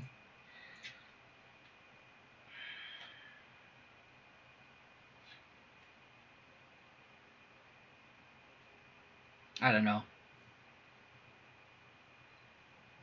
I kind of don't want the Tarmogoyf.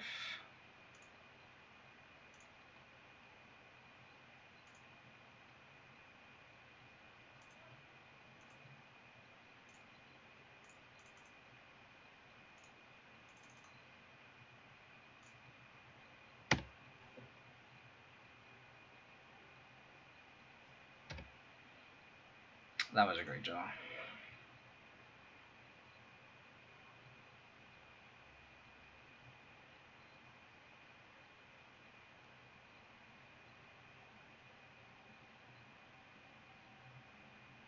Yeah, you're probably right.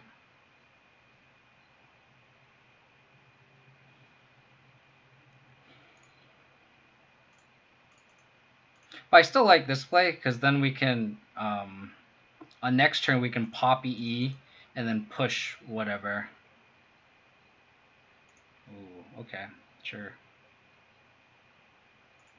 Sure. I'm definitely scared of Veil of Summer, though.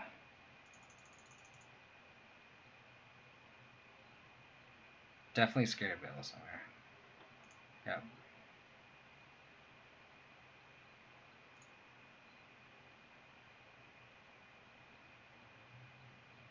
Ugh.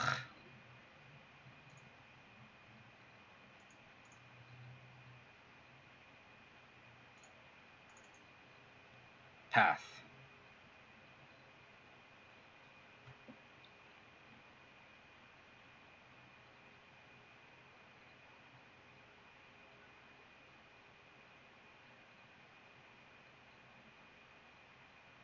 I still like...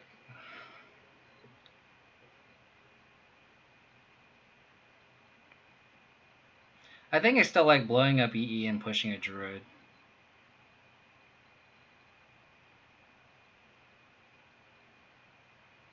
Because if they have the Vizier, we're screwed anyway.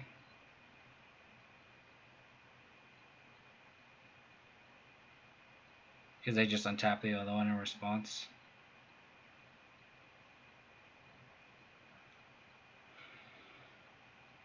I think we should hope they don't have Vizier. And we crack EE.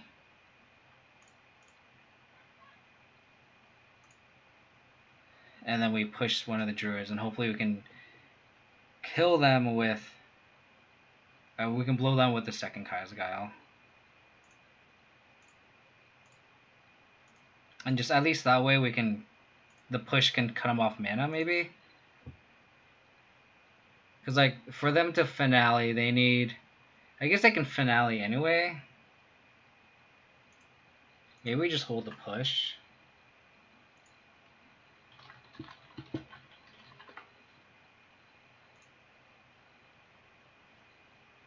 Yeah, so they can finale no matter what. They just have all the mana in the world. So maybe we just pass the turn. Hold up push. And the next turn, hopefully we can EE on too. Like, if they have the combo, they have the combo. That kind of means they don't have the combo. They're targeting themselves.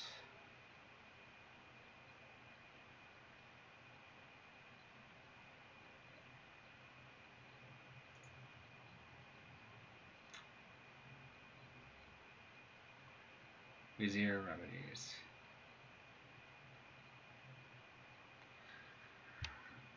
Do they have it? They probably do. Because like there's no world where we just don't do this here. Yeah. Darn. If this was a Plague Man, we'd be in good shape.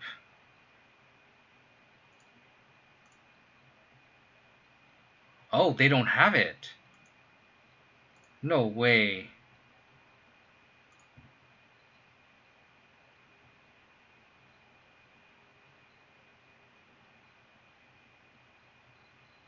Wow. Wow, wow, wow, wow, wow. We are in it now.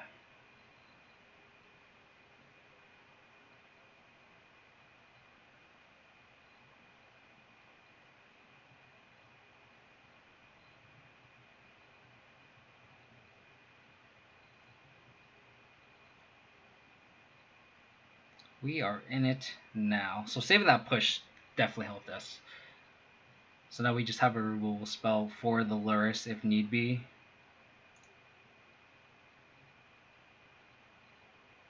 So they have this. So they brought the Lurrus back in hand. That's what they did with the mana.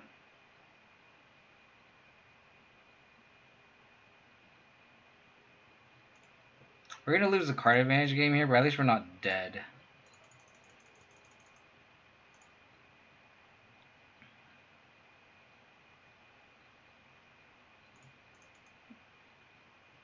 What would be good is a Lurrus of our own. That'd be really nice. They're probably going to Lurrus wobble back. We can Kaya's Guile, exile, sack, and we can play our own Tarmogoyf. So we're okay. We're in it. We're in it.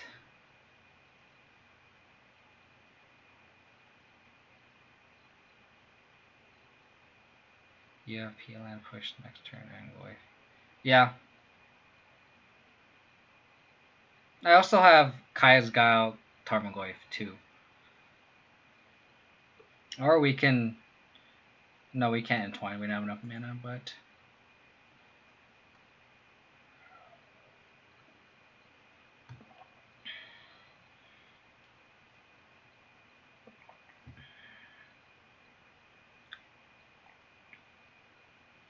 What is our opponent doing?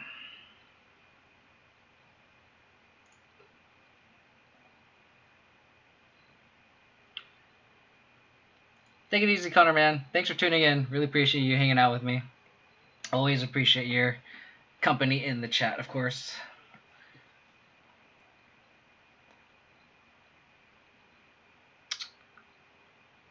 Hello? I kind of want my opponent to go Lurrus. Bring Bauble back.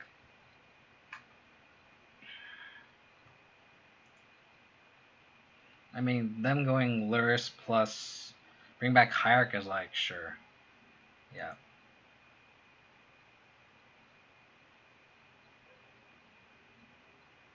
Sure. Sure.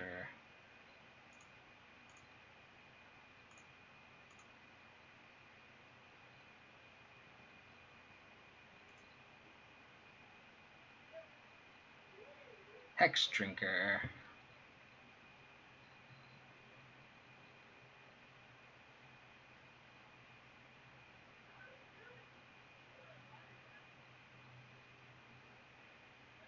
Do these devoted druidlists play Eternal Witness?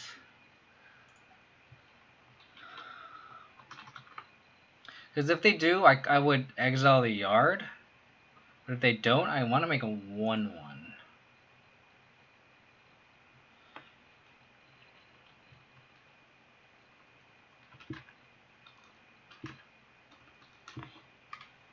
Let me see. Features Toolbox.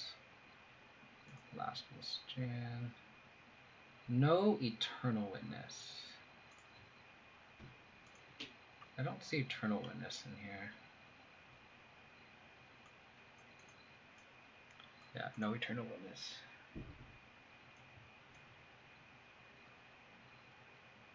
No eternal witness.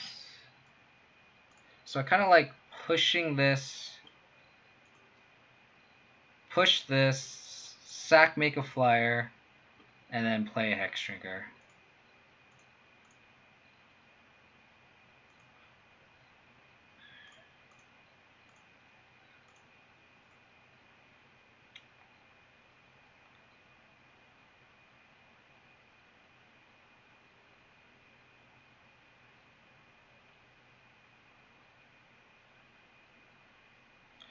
They could also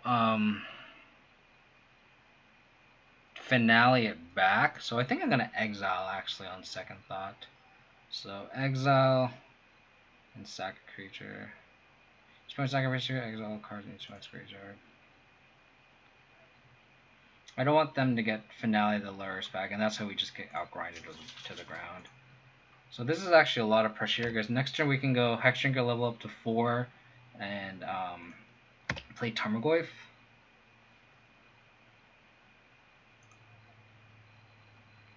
Oh, that's right. Oh no.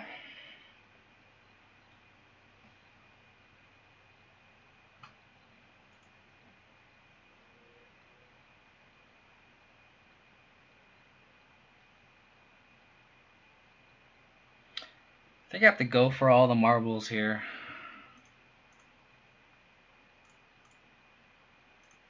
Make them have it.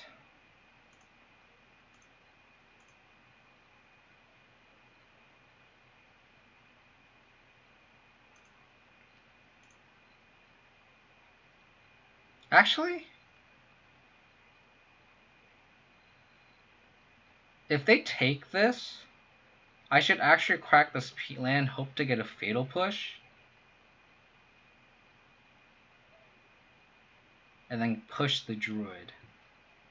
Because otherwise we have enough mana to just power this Hex Drinker up all the way to Mini Progenist and attack them no matter what. What's up?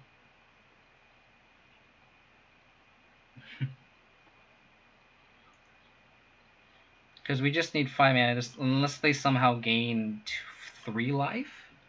So I think I like cracking this Peatland, hope to hit a discard spell or a removal spell.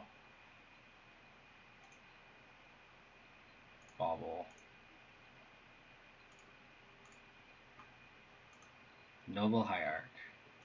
So I'm going to bluff here. And we can hold up, well, if this was a push or a path, we could have killed it.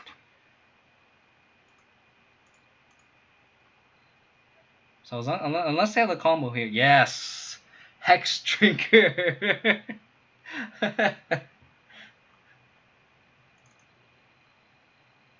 Hex Drinker is so good.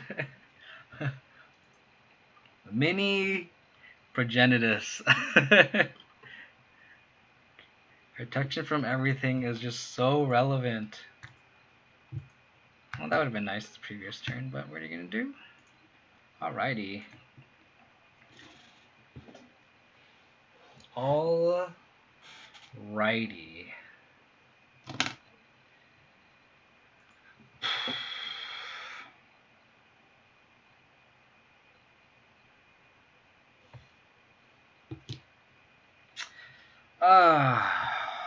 Our opponent Mulligan to 6. We can't keep this hand. Oh, God. Deck, why do you hate me?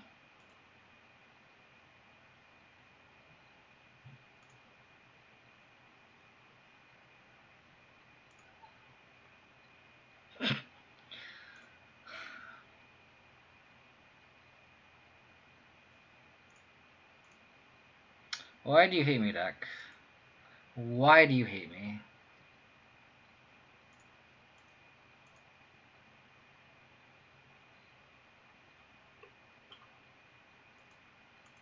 So we're against like Teamer Reclamation probably.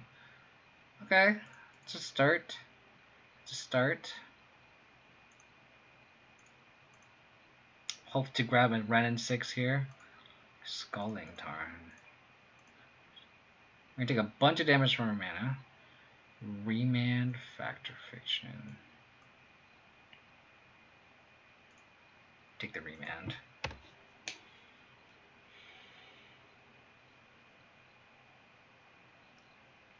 We will into 4 twice this league.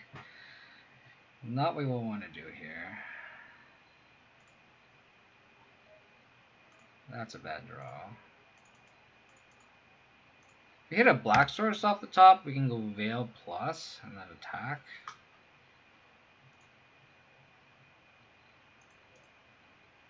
They'll probably end a turn. Factor Fiction us.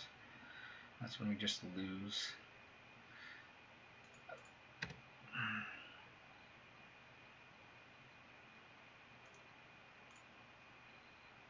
This Inquisition could just hit nothing, which would suck. We're kind of like hoping they hit something, which is kind of funny.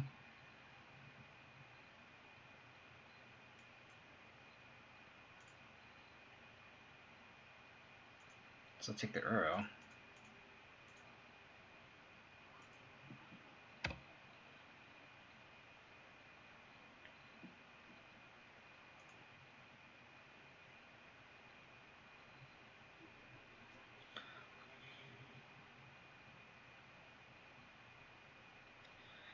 Is it trying gives the best redraw? Maybe we just go like this.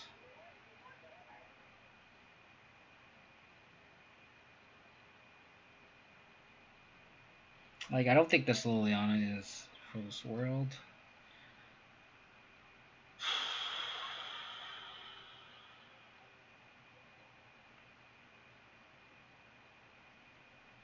Maybe we split the gross bile and the land. You go like this. But I feel like then they just take these. So just force. Maybe we go like this.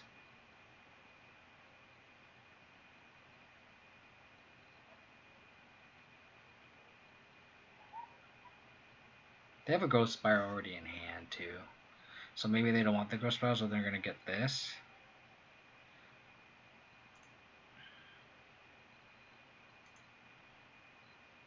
Maybe we keep them like this.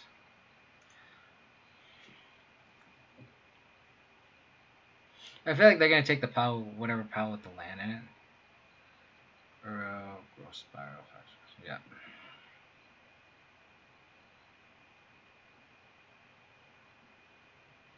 Oh, I did the math wrong. They could just Uro now. That's unfortunate.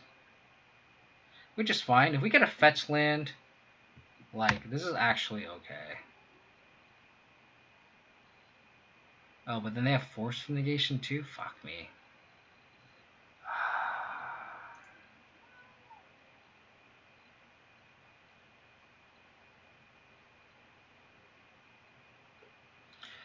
Fucking Uro, I swear.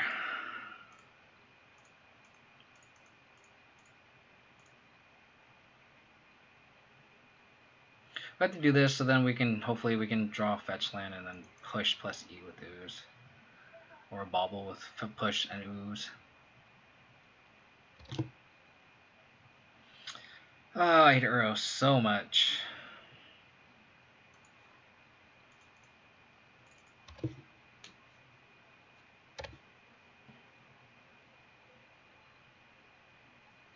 I could have not Inquisition that turn, right? There's no way.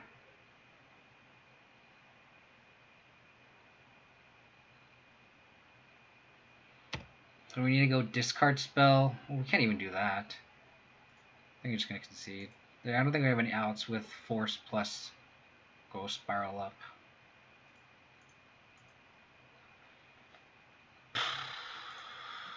Fucking Uro. Arasta seems good. Kaya's Guile. Ashiok seems good. So we saw Factor Fiction, Uro, Is It Charm. Because we just play these spell bombs. Teague. It's like, do they play Wreck? And if they play Wreck, do we want to bring in the Pride Mates? I think the answer is no. If it only hits Reclamation, I don't think it's worth bringing it in. I think we just board out these 3 pushes. I think we trim a veil, surprisingly, here. Probably trim path. I think Teague is good enough.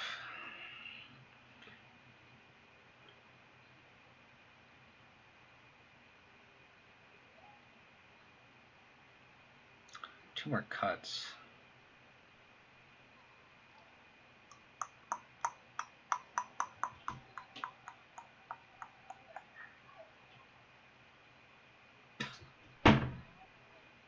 My dog just came in. I guess we could just cut the X triggers.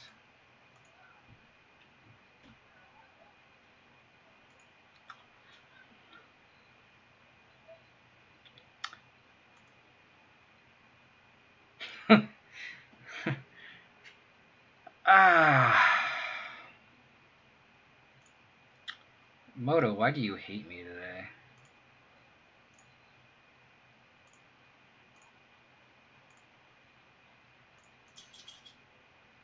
Why do you hate me? Assassin's Trophy.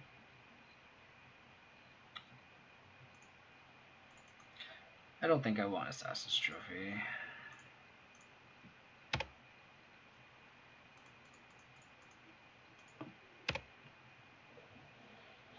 Another Stoneforge Mystic. That's a great draw.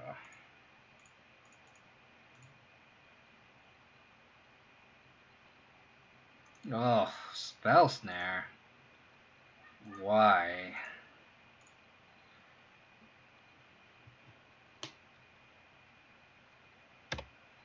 So, incoming Remand.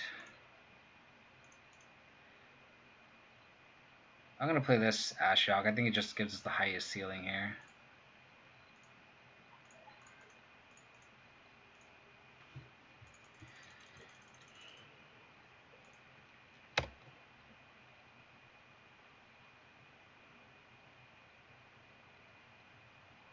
Oh, they didn't fetch in response.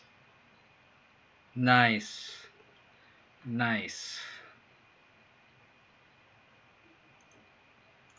Why wouldn't they fetch in response?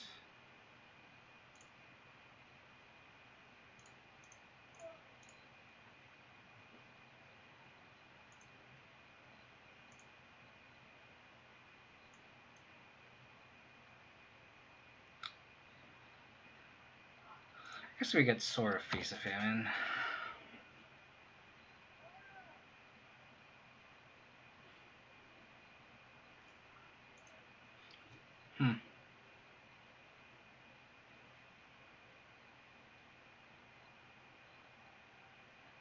Bolt. You got it.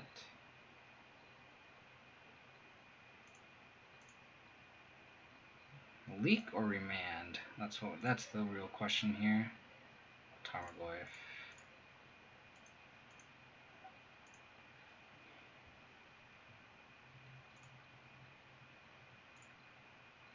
I think this time I get the Batterskull.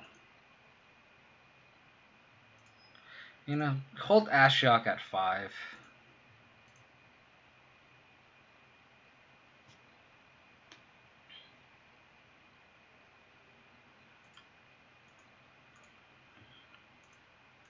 A land would be nice. That is not a land. So we can definitely grind now. We have all the tools to grind.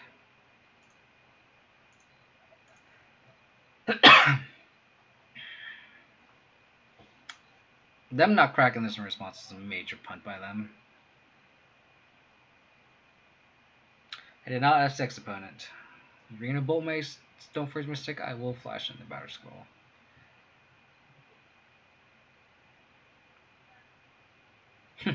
This chat's hella funny. It's like turn 6 me, turn 6 opponent. It's a pretty funny chat log. Oh my god, Moto, why do you do this?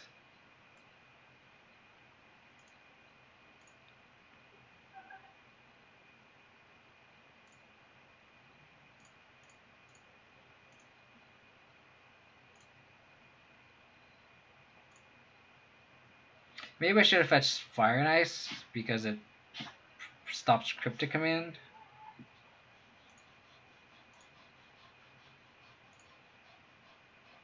Do I attack with the Stoneforge Mystic? Probably. I don't think so. Maybe just attack like this. Don't want to die to Snapcaster Mage.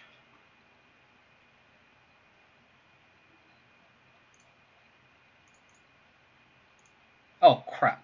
Cancel. I'm gonna hold up black for Spellbomb.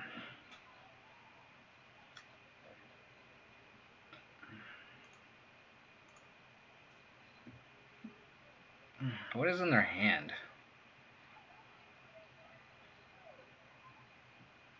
Field of the Dead. Sure.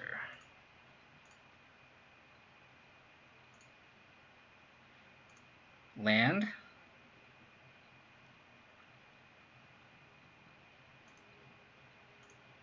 I could trophy this Field of the Dead too if I really wanted to.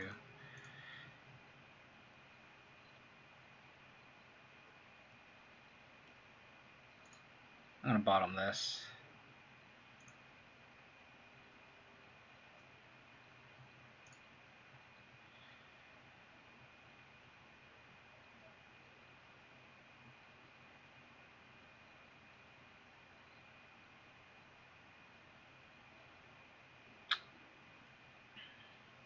Yeah, I think I'm gonna trophy this Field of the Dead.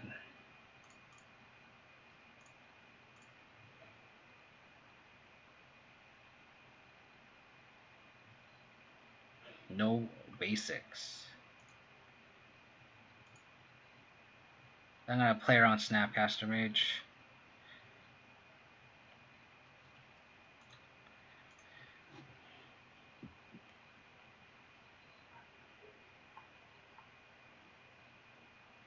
Cycle. You got it.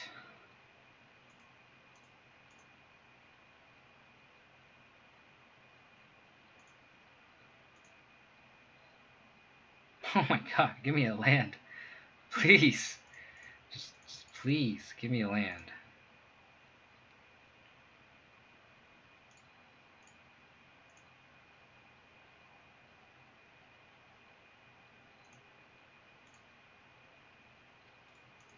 I don't smell a Snapcaster here. And we forced the 2-turn clock. I think that's just a better avenue here.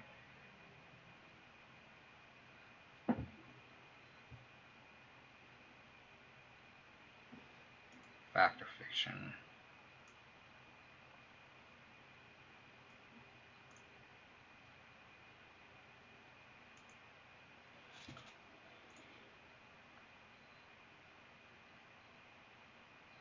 Yeah, just go bolt plus force.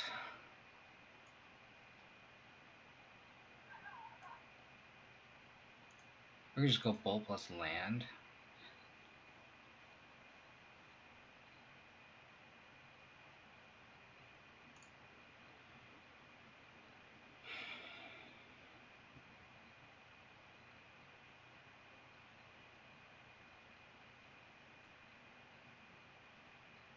Cryptic command on top, sure.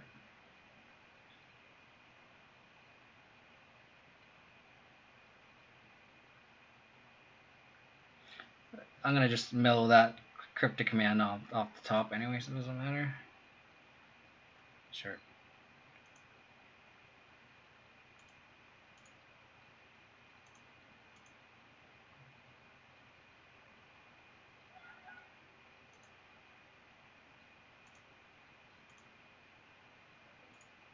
Attack here. Opponent to 1. Mill that.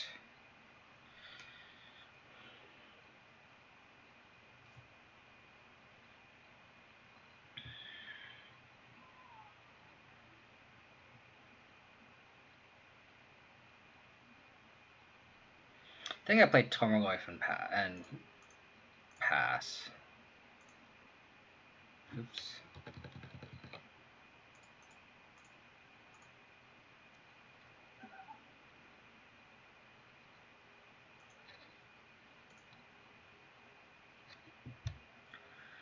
I don't want to discard any of these cards, really.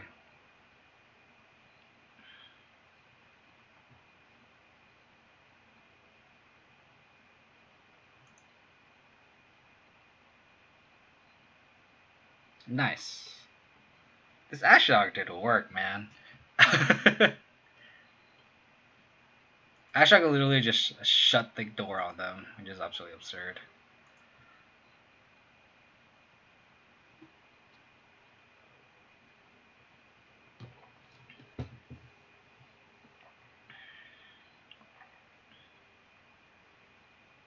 I think we just run it back, probably.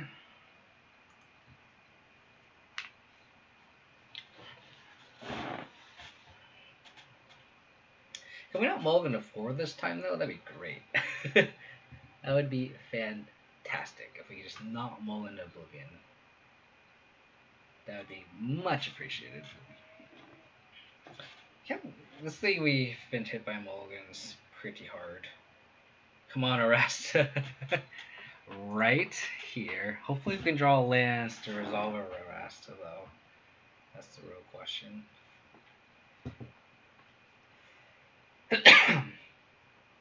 Nice.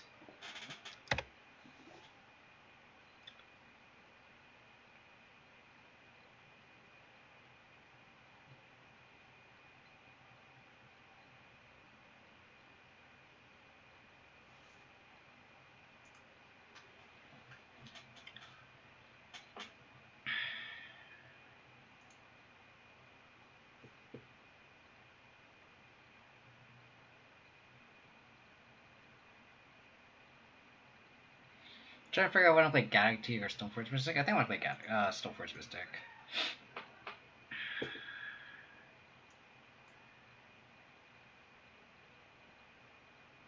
So the question is, do I want to get Temple Garden? I think I want to get Temple Garden and then fetch a Swamp with Marsh Flats. Trying to figure out how to sequence my lands. No Spell Snare. That's nice.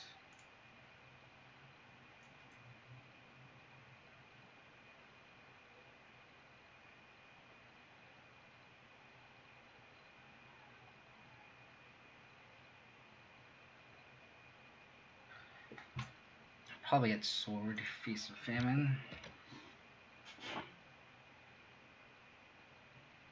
Sure. And the next turn I get Thoughtseize, play Galactic.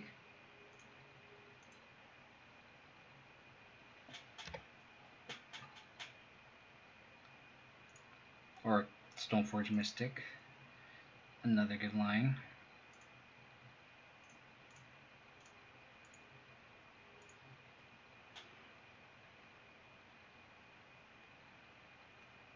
Good. I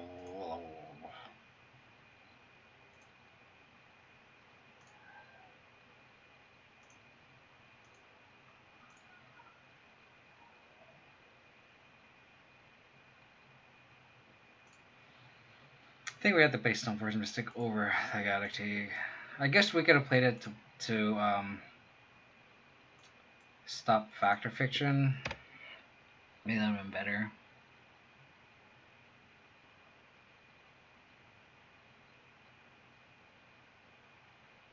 Hoping we can draw another land here. Land off the top would be so good because we can T plus flash in Stoneforge Mystic with Batter Skull.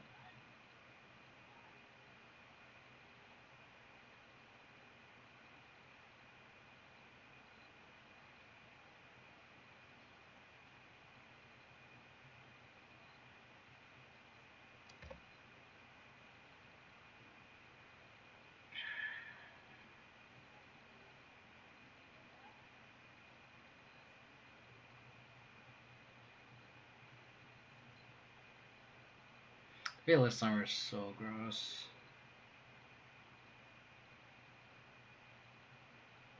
Sure.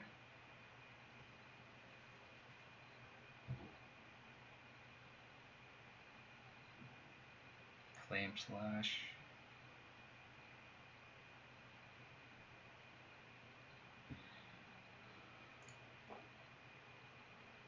I think I have to just cash in this Kai's Gal here.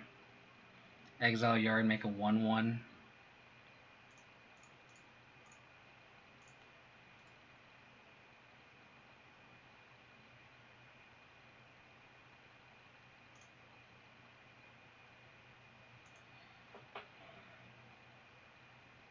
We can't let them get another Uro in.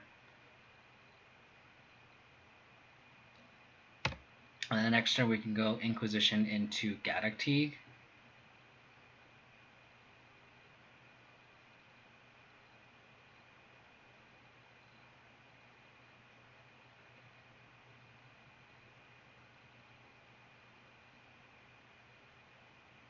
Fuck. Damn it. I feel that is just such a messed up Magic card. So we need to go land into land to get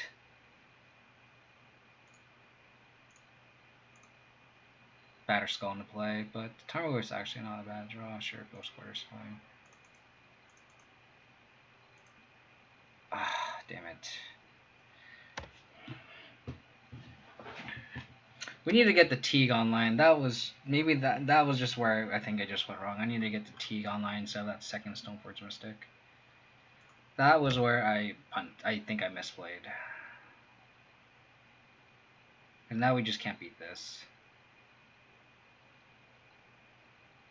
Of course.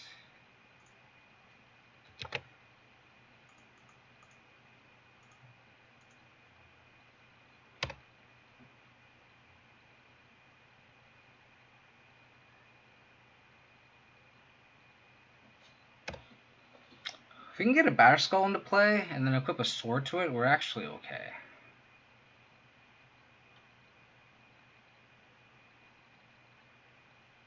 Yeah, there's no way we're bringing this. We're just going to concede. I should have played the Teague first. I mean, not first. Like, I played the Stoneforge Mystic, and I should just play the Gaddock Teague second. Instead of the second Stoneforge Mystic. This would have stopped the hour. I guess it would have gotten Flame Slash. It didn't matter.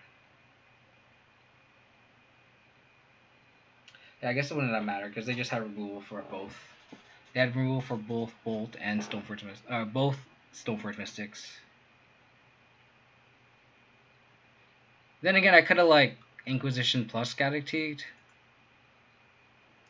But I got Veiled though. Yeah, I don't know. Yeah, the turn I went Inquisition, they had the Veil, and then I couldn't protect my whatever 2-drop I had. I couldn't protect either one of them. It's pretty rough.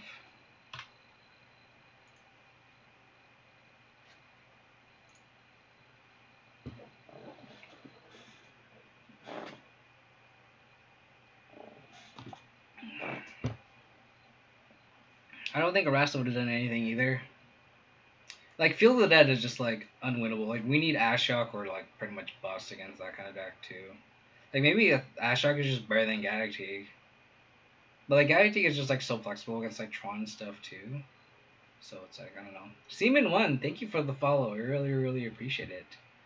Hope you're enjoying this Abzan content.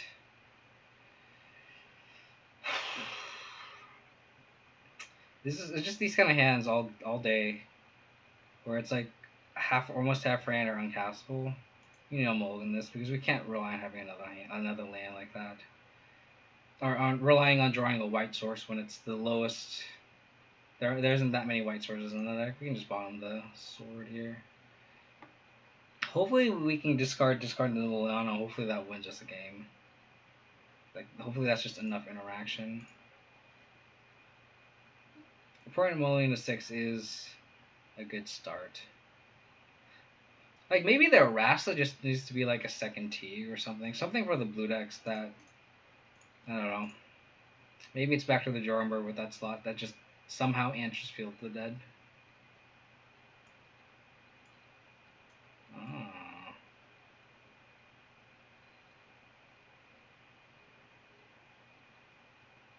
So it's just like Jeskai control. I'll take the Stoneforge Mystic for now.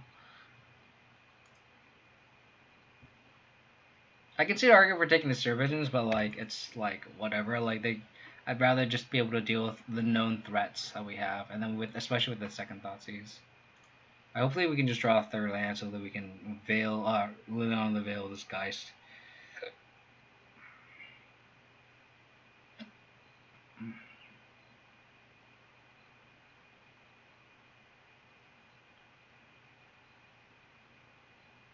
Maybe I should have taken the Stern Visions.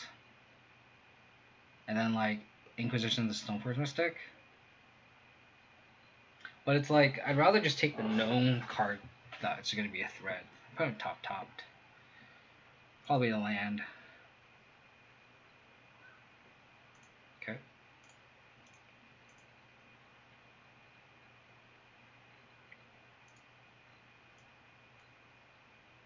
Force of Negation.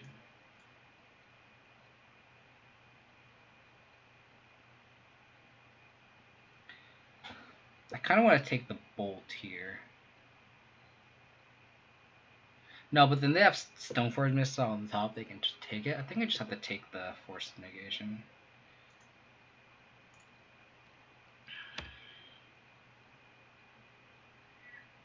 And then we can set up this Liliana Lavelle. Planes.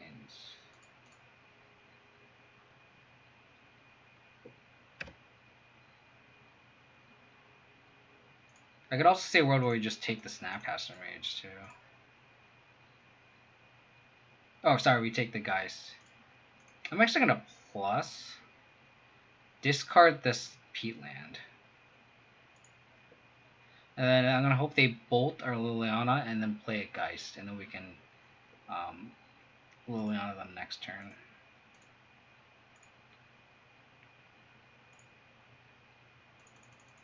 So bolt Liliana. Perfect. And then go land Geist.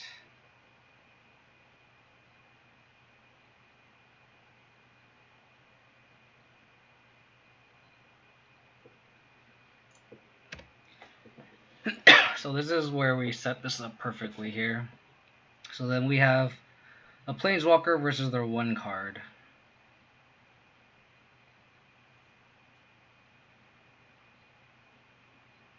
Oh. That I did not account for.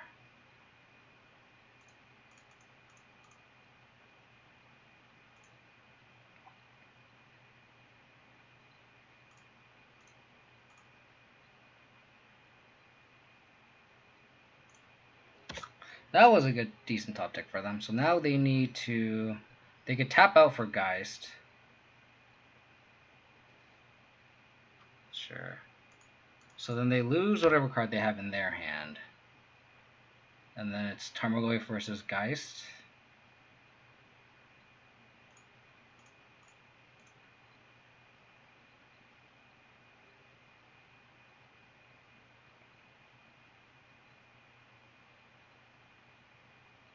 Kind of want to hold back and not discard this Goyf. Because if they draw a path, then I like they're just gonna kill this Liliana anyway. So this Tarmogoyf is just stonewalling them pretty decently. Oh no.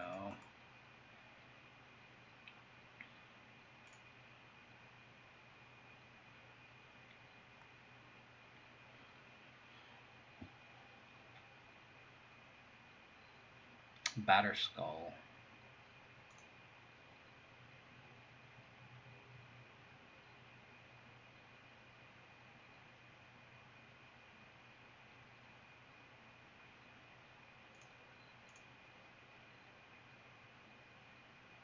It's a weird spot for them. Thoughtseize. That is not a Thoughtseize.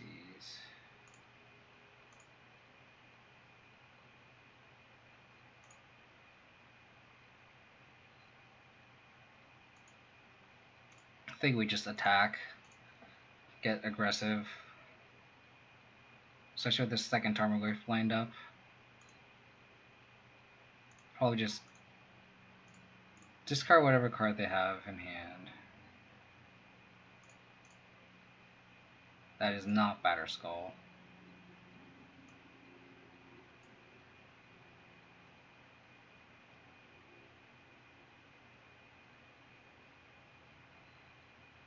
Delver. So what did they top here?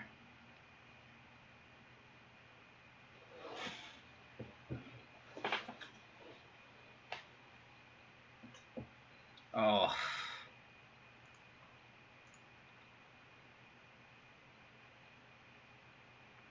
Gotta force just in case I draw Scavenging Ooze.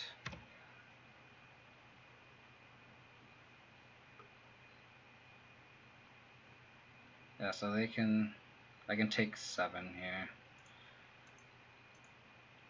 So gross.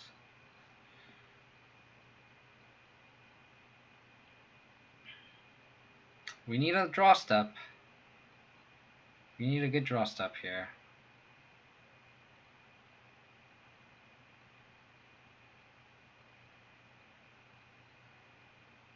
Lurrus isn't exactly a good draw step. Especially because there's nothing in our graveyard.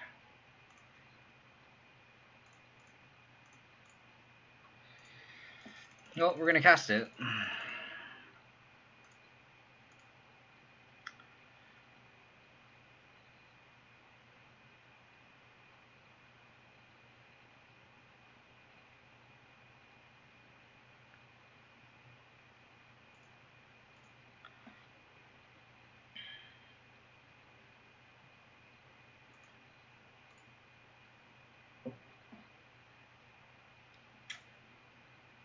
Okay.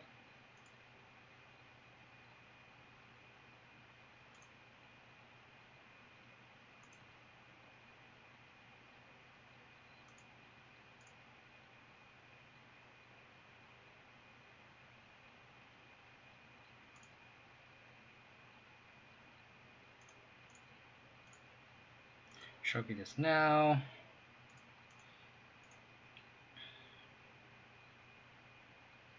So now they have to block this Geist.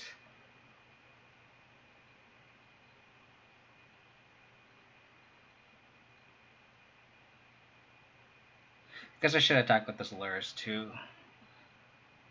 Put them to 1.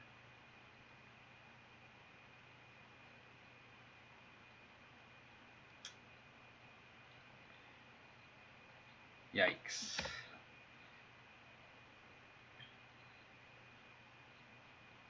Don't want to attack? Oh man. Come on. This is a very interesting game.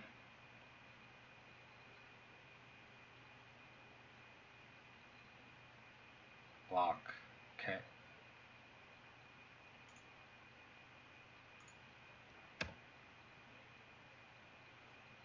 Don't draw anything. Just draw a Delver or something, or Sprite Dragon. Okay.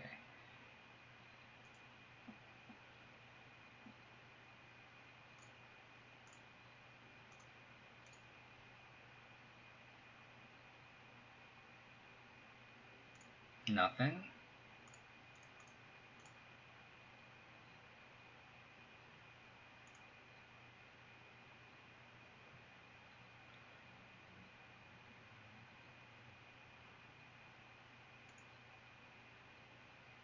I'm gonna get a Batter Skull here. It's just another body.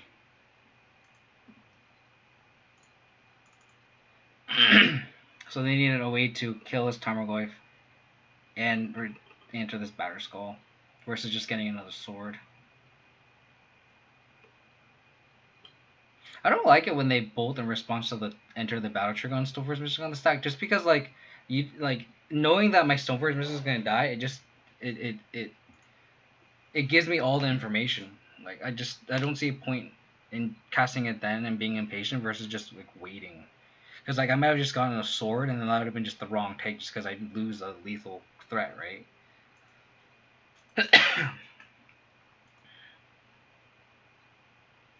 Okay. So this is like Jeskai Stoneblade. Okay, Solid Pridomate seems good. Arasa seems pretty good too. Nothing else really. It's just like I think my main board's pretty suited nicely against this kind of deck. Like Feast of Famine seems kind of loose here. as is like Hex Drinker, so maybe I can just like go like this.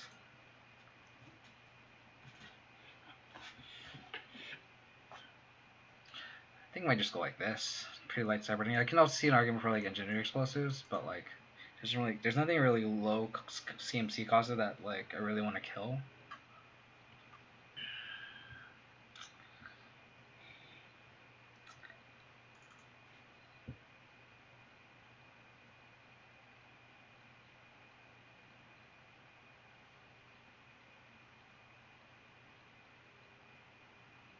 I think this seems fine.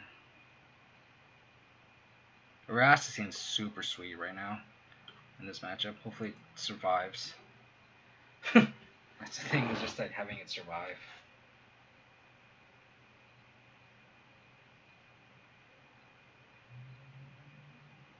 I think the Rast just needs to be something that can beat these blue decks. Maybe it just needs to be a third Ashiok. I don't know. Like I like Larasta is really cute and it's pretty versatile. Like just bringing in against all the mid-range decks too. But just like costing 4 mana just is pretty awful, to be honest. In a deck that's just so much lower to the ground. Can't keep this hand. Sure. Why not? Over on 2.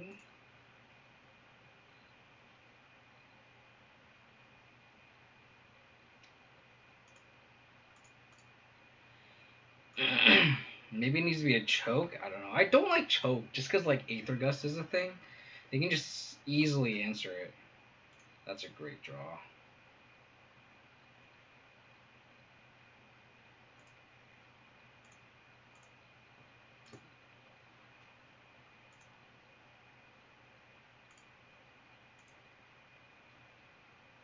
Let's see if they fetch in response or fetch at end of turn. I can just bobble them on upkeep. I already have the push in hand, that's why I can just bobble them on their turn.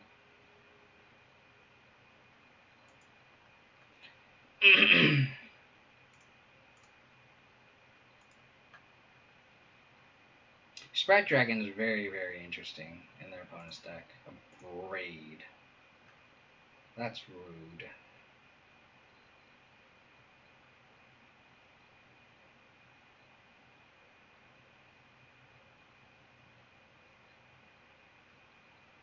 Sure.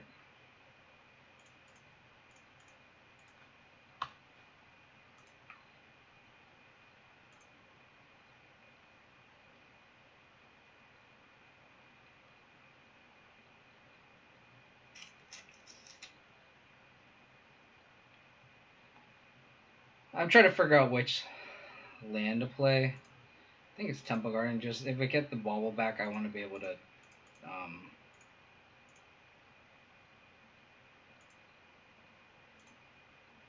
Here, I think I get a sort of Fire and Ice. They're gonna braid it, and we can go Lurrus, bring back Bobble. And we have a sword to protect. Might be wrong, but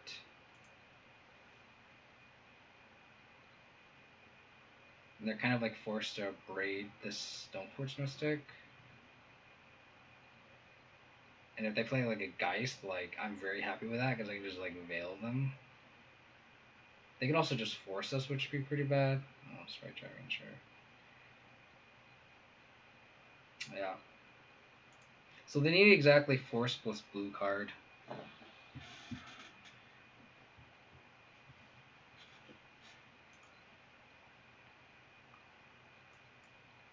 Hello?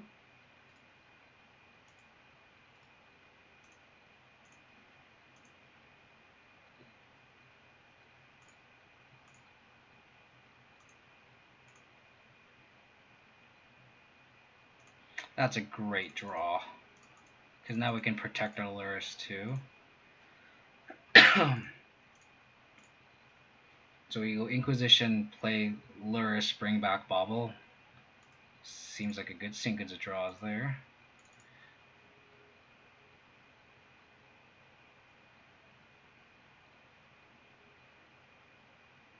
Sure. I'll take that. I'll take that trade all day. Bobble.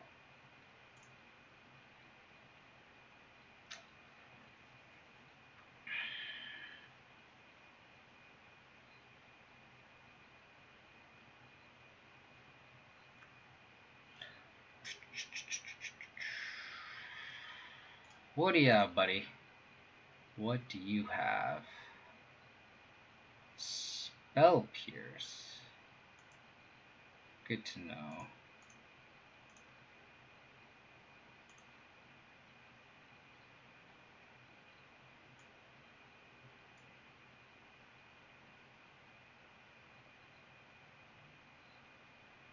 I guess I'll take this a break.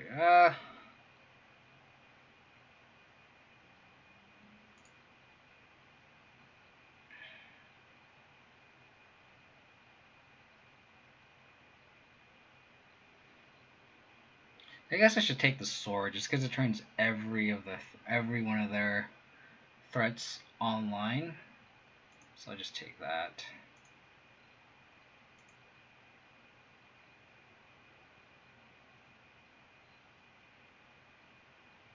Guess I'll go to forest just to conserve life.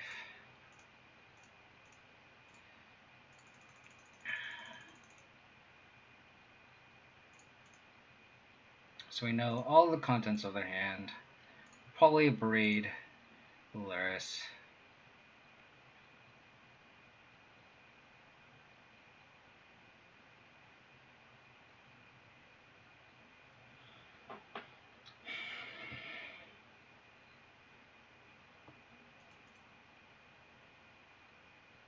Trophy feels kind of bad. Now I kind of regret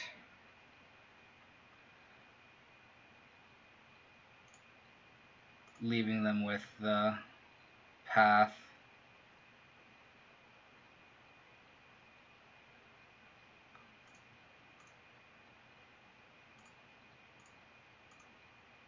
What do they have next?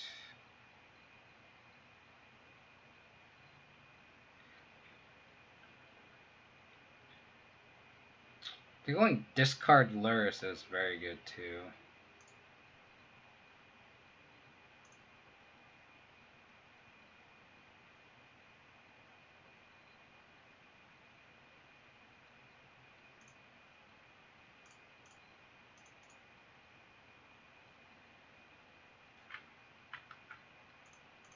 Play a sword. Just play around Spell Pierce. And then we'll Inquisition. Oh crap, I wanted to hold that Inquisition. Gosh darn it. I'm playing too fast. I wanted to hold this. Ah, darn it. Oh no. Gosh darn it. Ugh. Playing too fast. Playing too fast. I wanted the Inquisition now and I didn't want to do it. Ugh.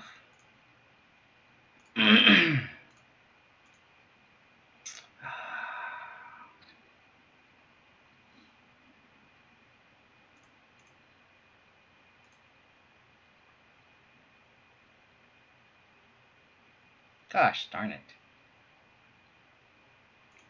Okay, well, I guess it doesn't matter. Does not matter at all.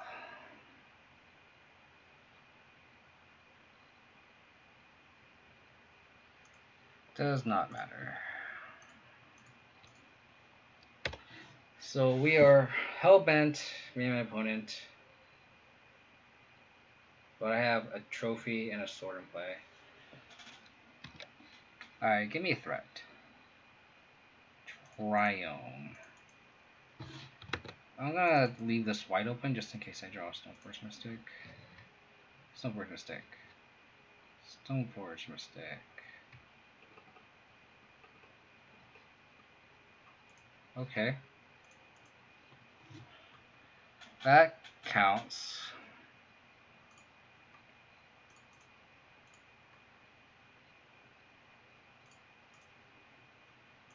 One FX Drinker left in the main.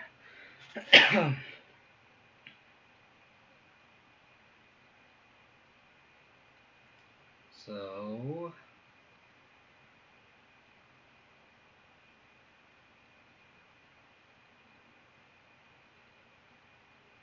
Yay! Hex Drinker wins games. Oh yeah. I just wanted to make sure I had just one Hex Drinker post board, which I did. Oh, the Rasta would have been so good too. So good.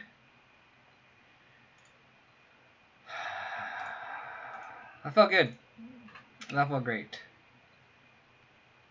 I ended up 3-2.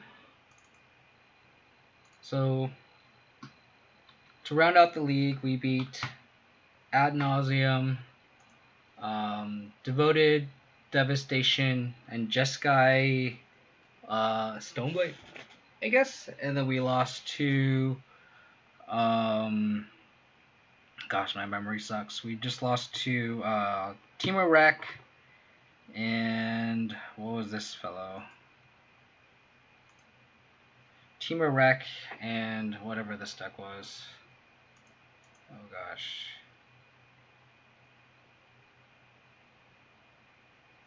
Oh yeah, and Scales. So yeah, I don't know. Maybe I want the second Plague Man back. Like, it's hard to say. I think I'm gonna still test this configuration, but I think Arasta is just too cute. I think it's back to the drawing board if I want this to still be an Arasta. Kind of want to try other cards.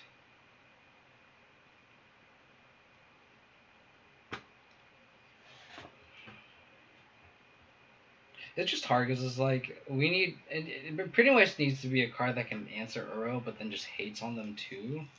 What do you think of two Blingmans, two E's, and cut them foams? I mean, what we can do is we can just make this Arasta a Plague Man and just go two Plague Mans, two E. But then I would like somewhat of a hate card to blue decks, but like Uro just invalidates Arasta. Like all the value you can gain off Arasta, just Uro kind of invalidates. I don't think about it. So I don't want to cut on the foams. Like I really like Fulminator Mage. I can also just see having 3 Fulminator Mage, right?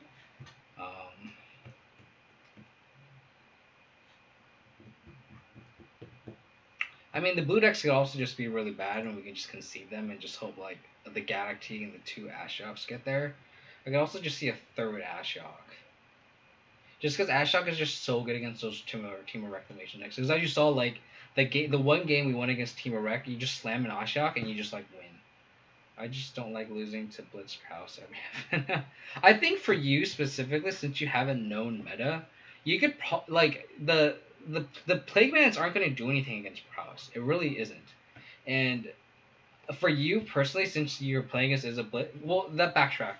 Um, is a Blitz opponent playing Delver or Storming Entity? Because I'm seeing a lot of people deviate cutting the Storming Entity for Delver Secrets, and that's what you have to see. Because they cut for Delver Secrets, I think you slam 2, even 3 E on the board.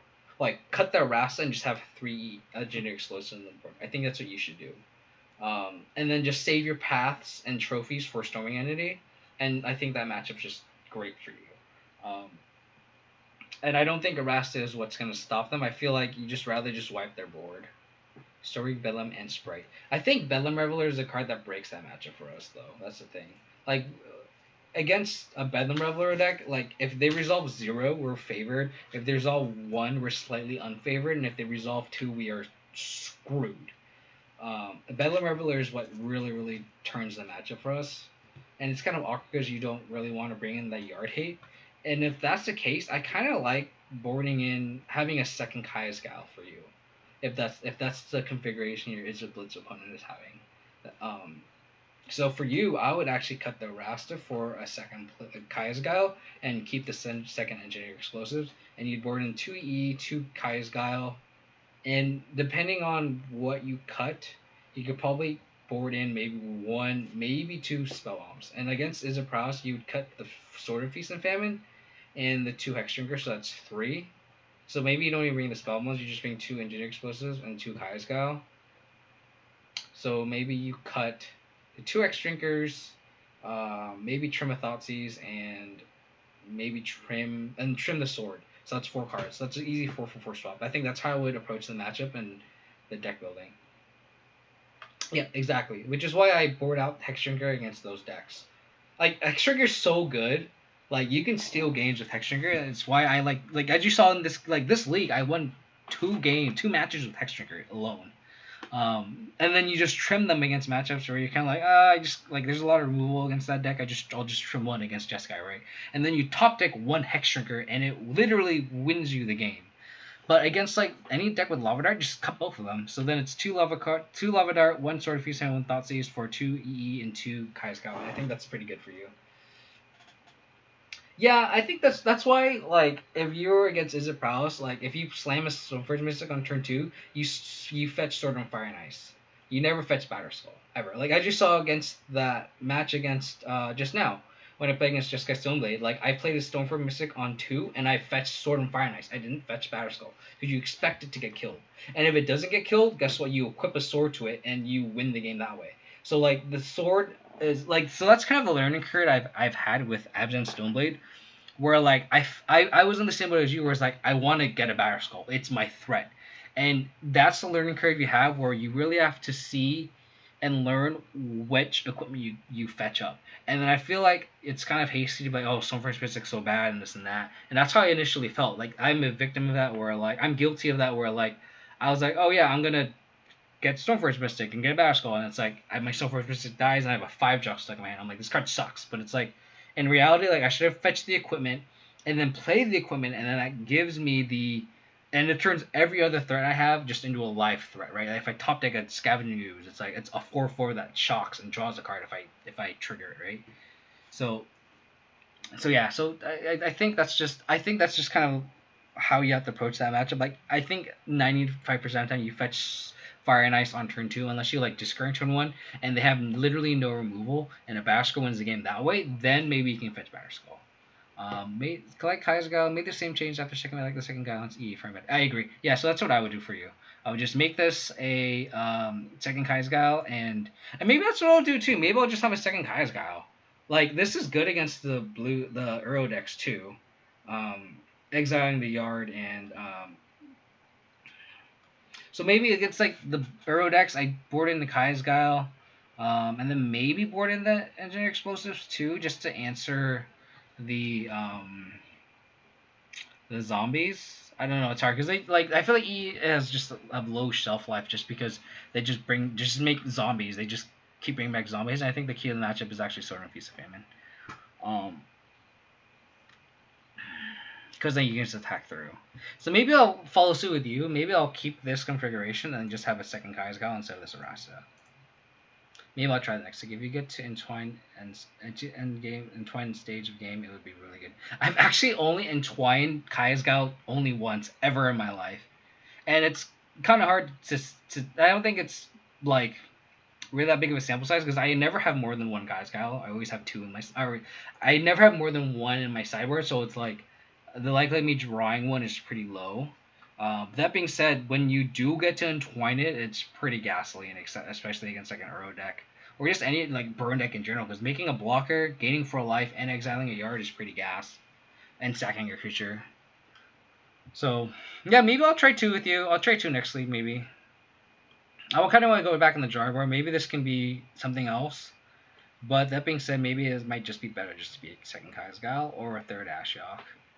I think Kai'Skal just gives more utility against like the Prowess decks, which are actually very, very good. And then just keep the second engine explosives. I don't know. We'll see. Gotta think about it. But that'll do it. I appreciate everyone for tuning in, especially Rousey. You are. Thank you very much for the sub. I really, really appreciate it. Hopefully, I'm producing enough content for you to make your sub worth it. I've been trying to stream twice a week, but then like I'll stream like on Tuesdays I think pretty consistently, but then like the weekend I'm like yeah I'm gonna stream, and then like I don't know stuff pops up or like my girlfriend needs help doing something and I'm just not being able to stream on the weekends. I'm trying to stream twice a week, so like I'm able to stream pretty consistently on Tuesdays, and then it's just like one of the weekend days which I just don't have any control because it really just depends on like just life, right? Like I've been helping out my like girlfriend's parents and like visiting them and all this and that, so it's just like it's it's tough to stream on the weekends, but I'll try my best to stream this weekend. I appreciate the constant support even during FNM reports. Yeah, I really look forward to your FNM reports, Rousey, just because it's just more data on the deck. Because like this is literally, um, like no one is playing this deck. I literally don't think anyone else is playing this. Like I'm sure there's Abzan decks right with Stoneforge Mystic. There's Abzan decks with Lingering Souls and Siege right now, but no one has Lurrus Stoneblade, and Abzan. So it's like I think you and I are kind of the only ones who are kind of. It's only us two optimizing this deck, and I still think the 60 is very promising. It's just fine tuning these cyber slots, and going 3-2 is still solid. Like it's still going infinite, and I'll take that for a brew that is in a meta with Uro. It's super crazy good that it's so impossible to beat, but I still take it, right? Yep, Lurrus is great. I know a lot of people are kind of like on Lurrus, but just being able to bring back a Bobble or a Hex Drinker is just so good. Like it's, I don't know, just Lurrus is just has been a gift from the gods from WotC to make Abzan the extra push. So that's Stoneforge Mystic Unban and Lurrus has been the extra push. I mean, obviously you can treat this as a double back spell, but like having a basic planes doesn't feel as bad when it helps cast Lurrus. So there you go. Total sugar tone for all different decks involved. that's yeah. I mean, I that kind of says a lot actually. The fact that you can beat 12 different decks and then you're just losing to Blitz Prowess. I think that just means you just have to make minor tweaks to beat that matchup, because I honestly think that matchup is probably even for us.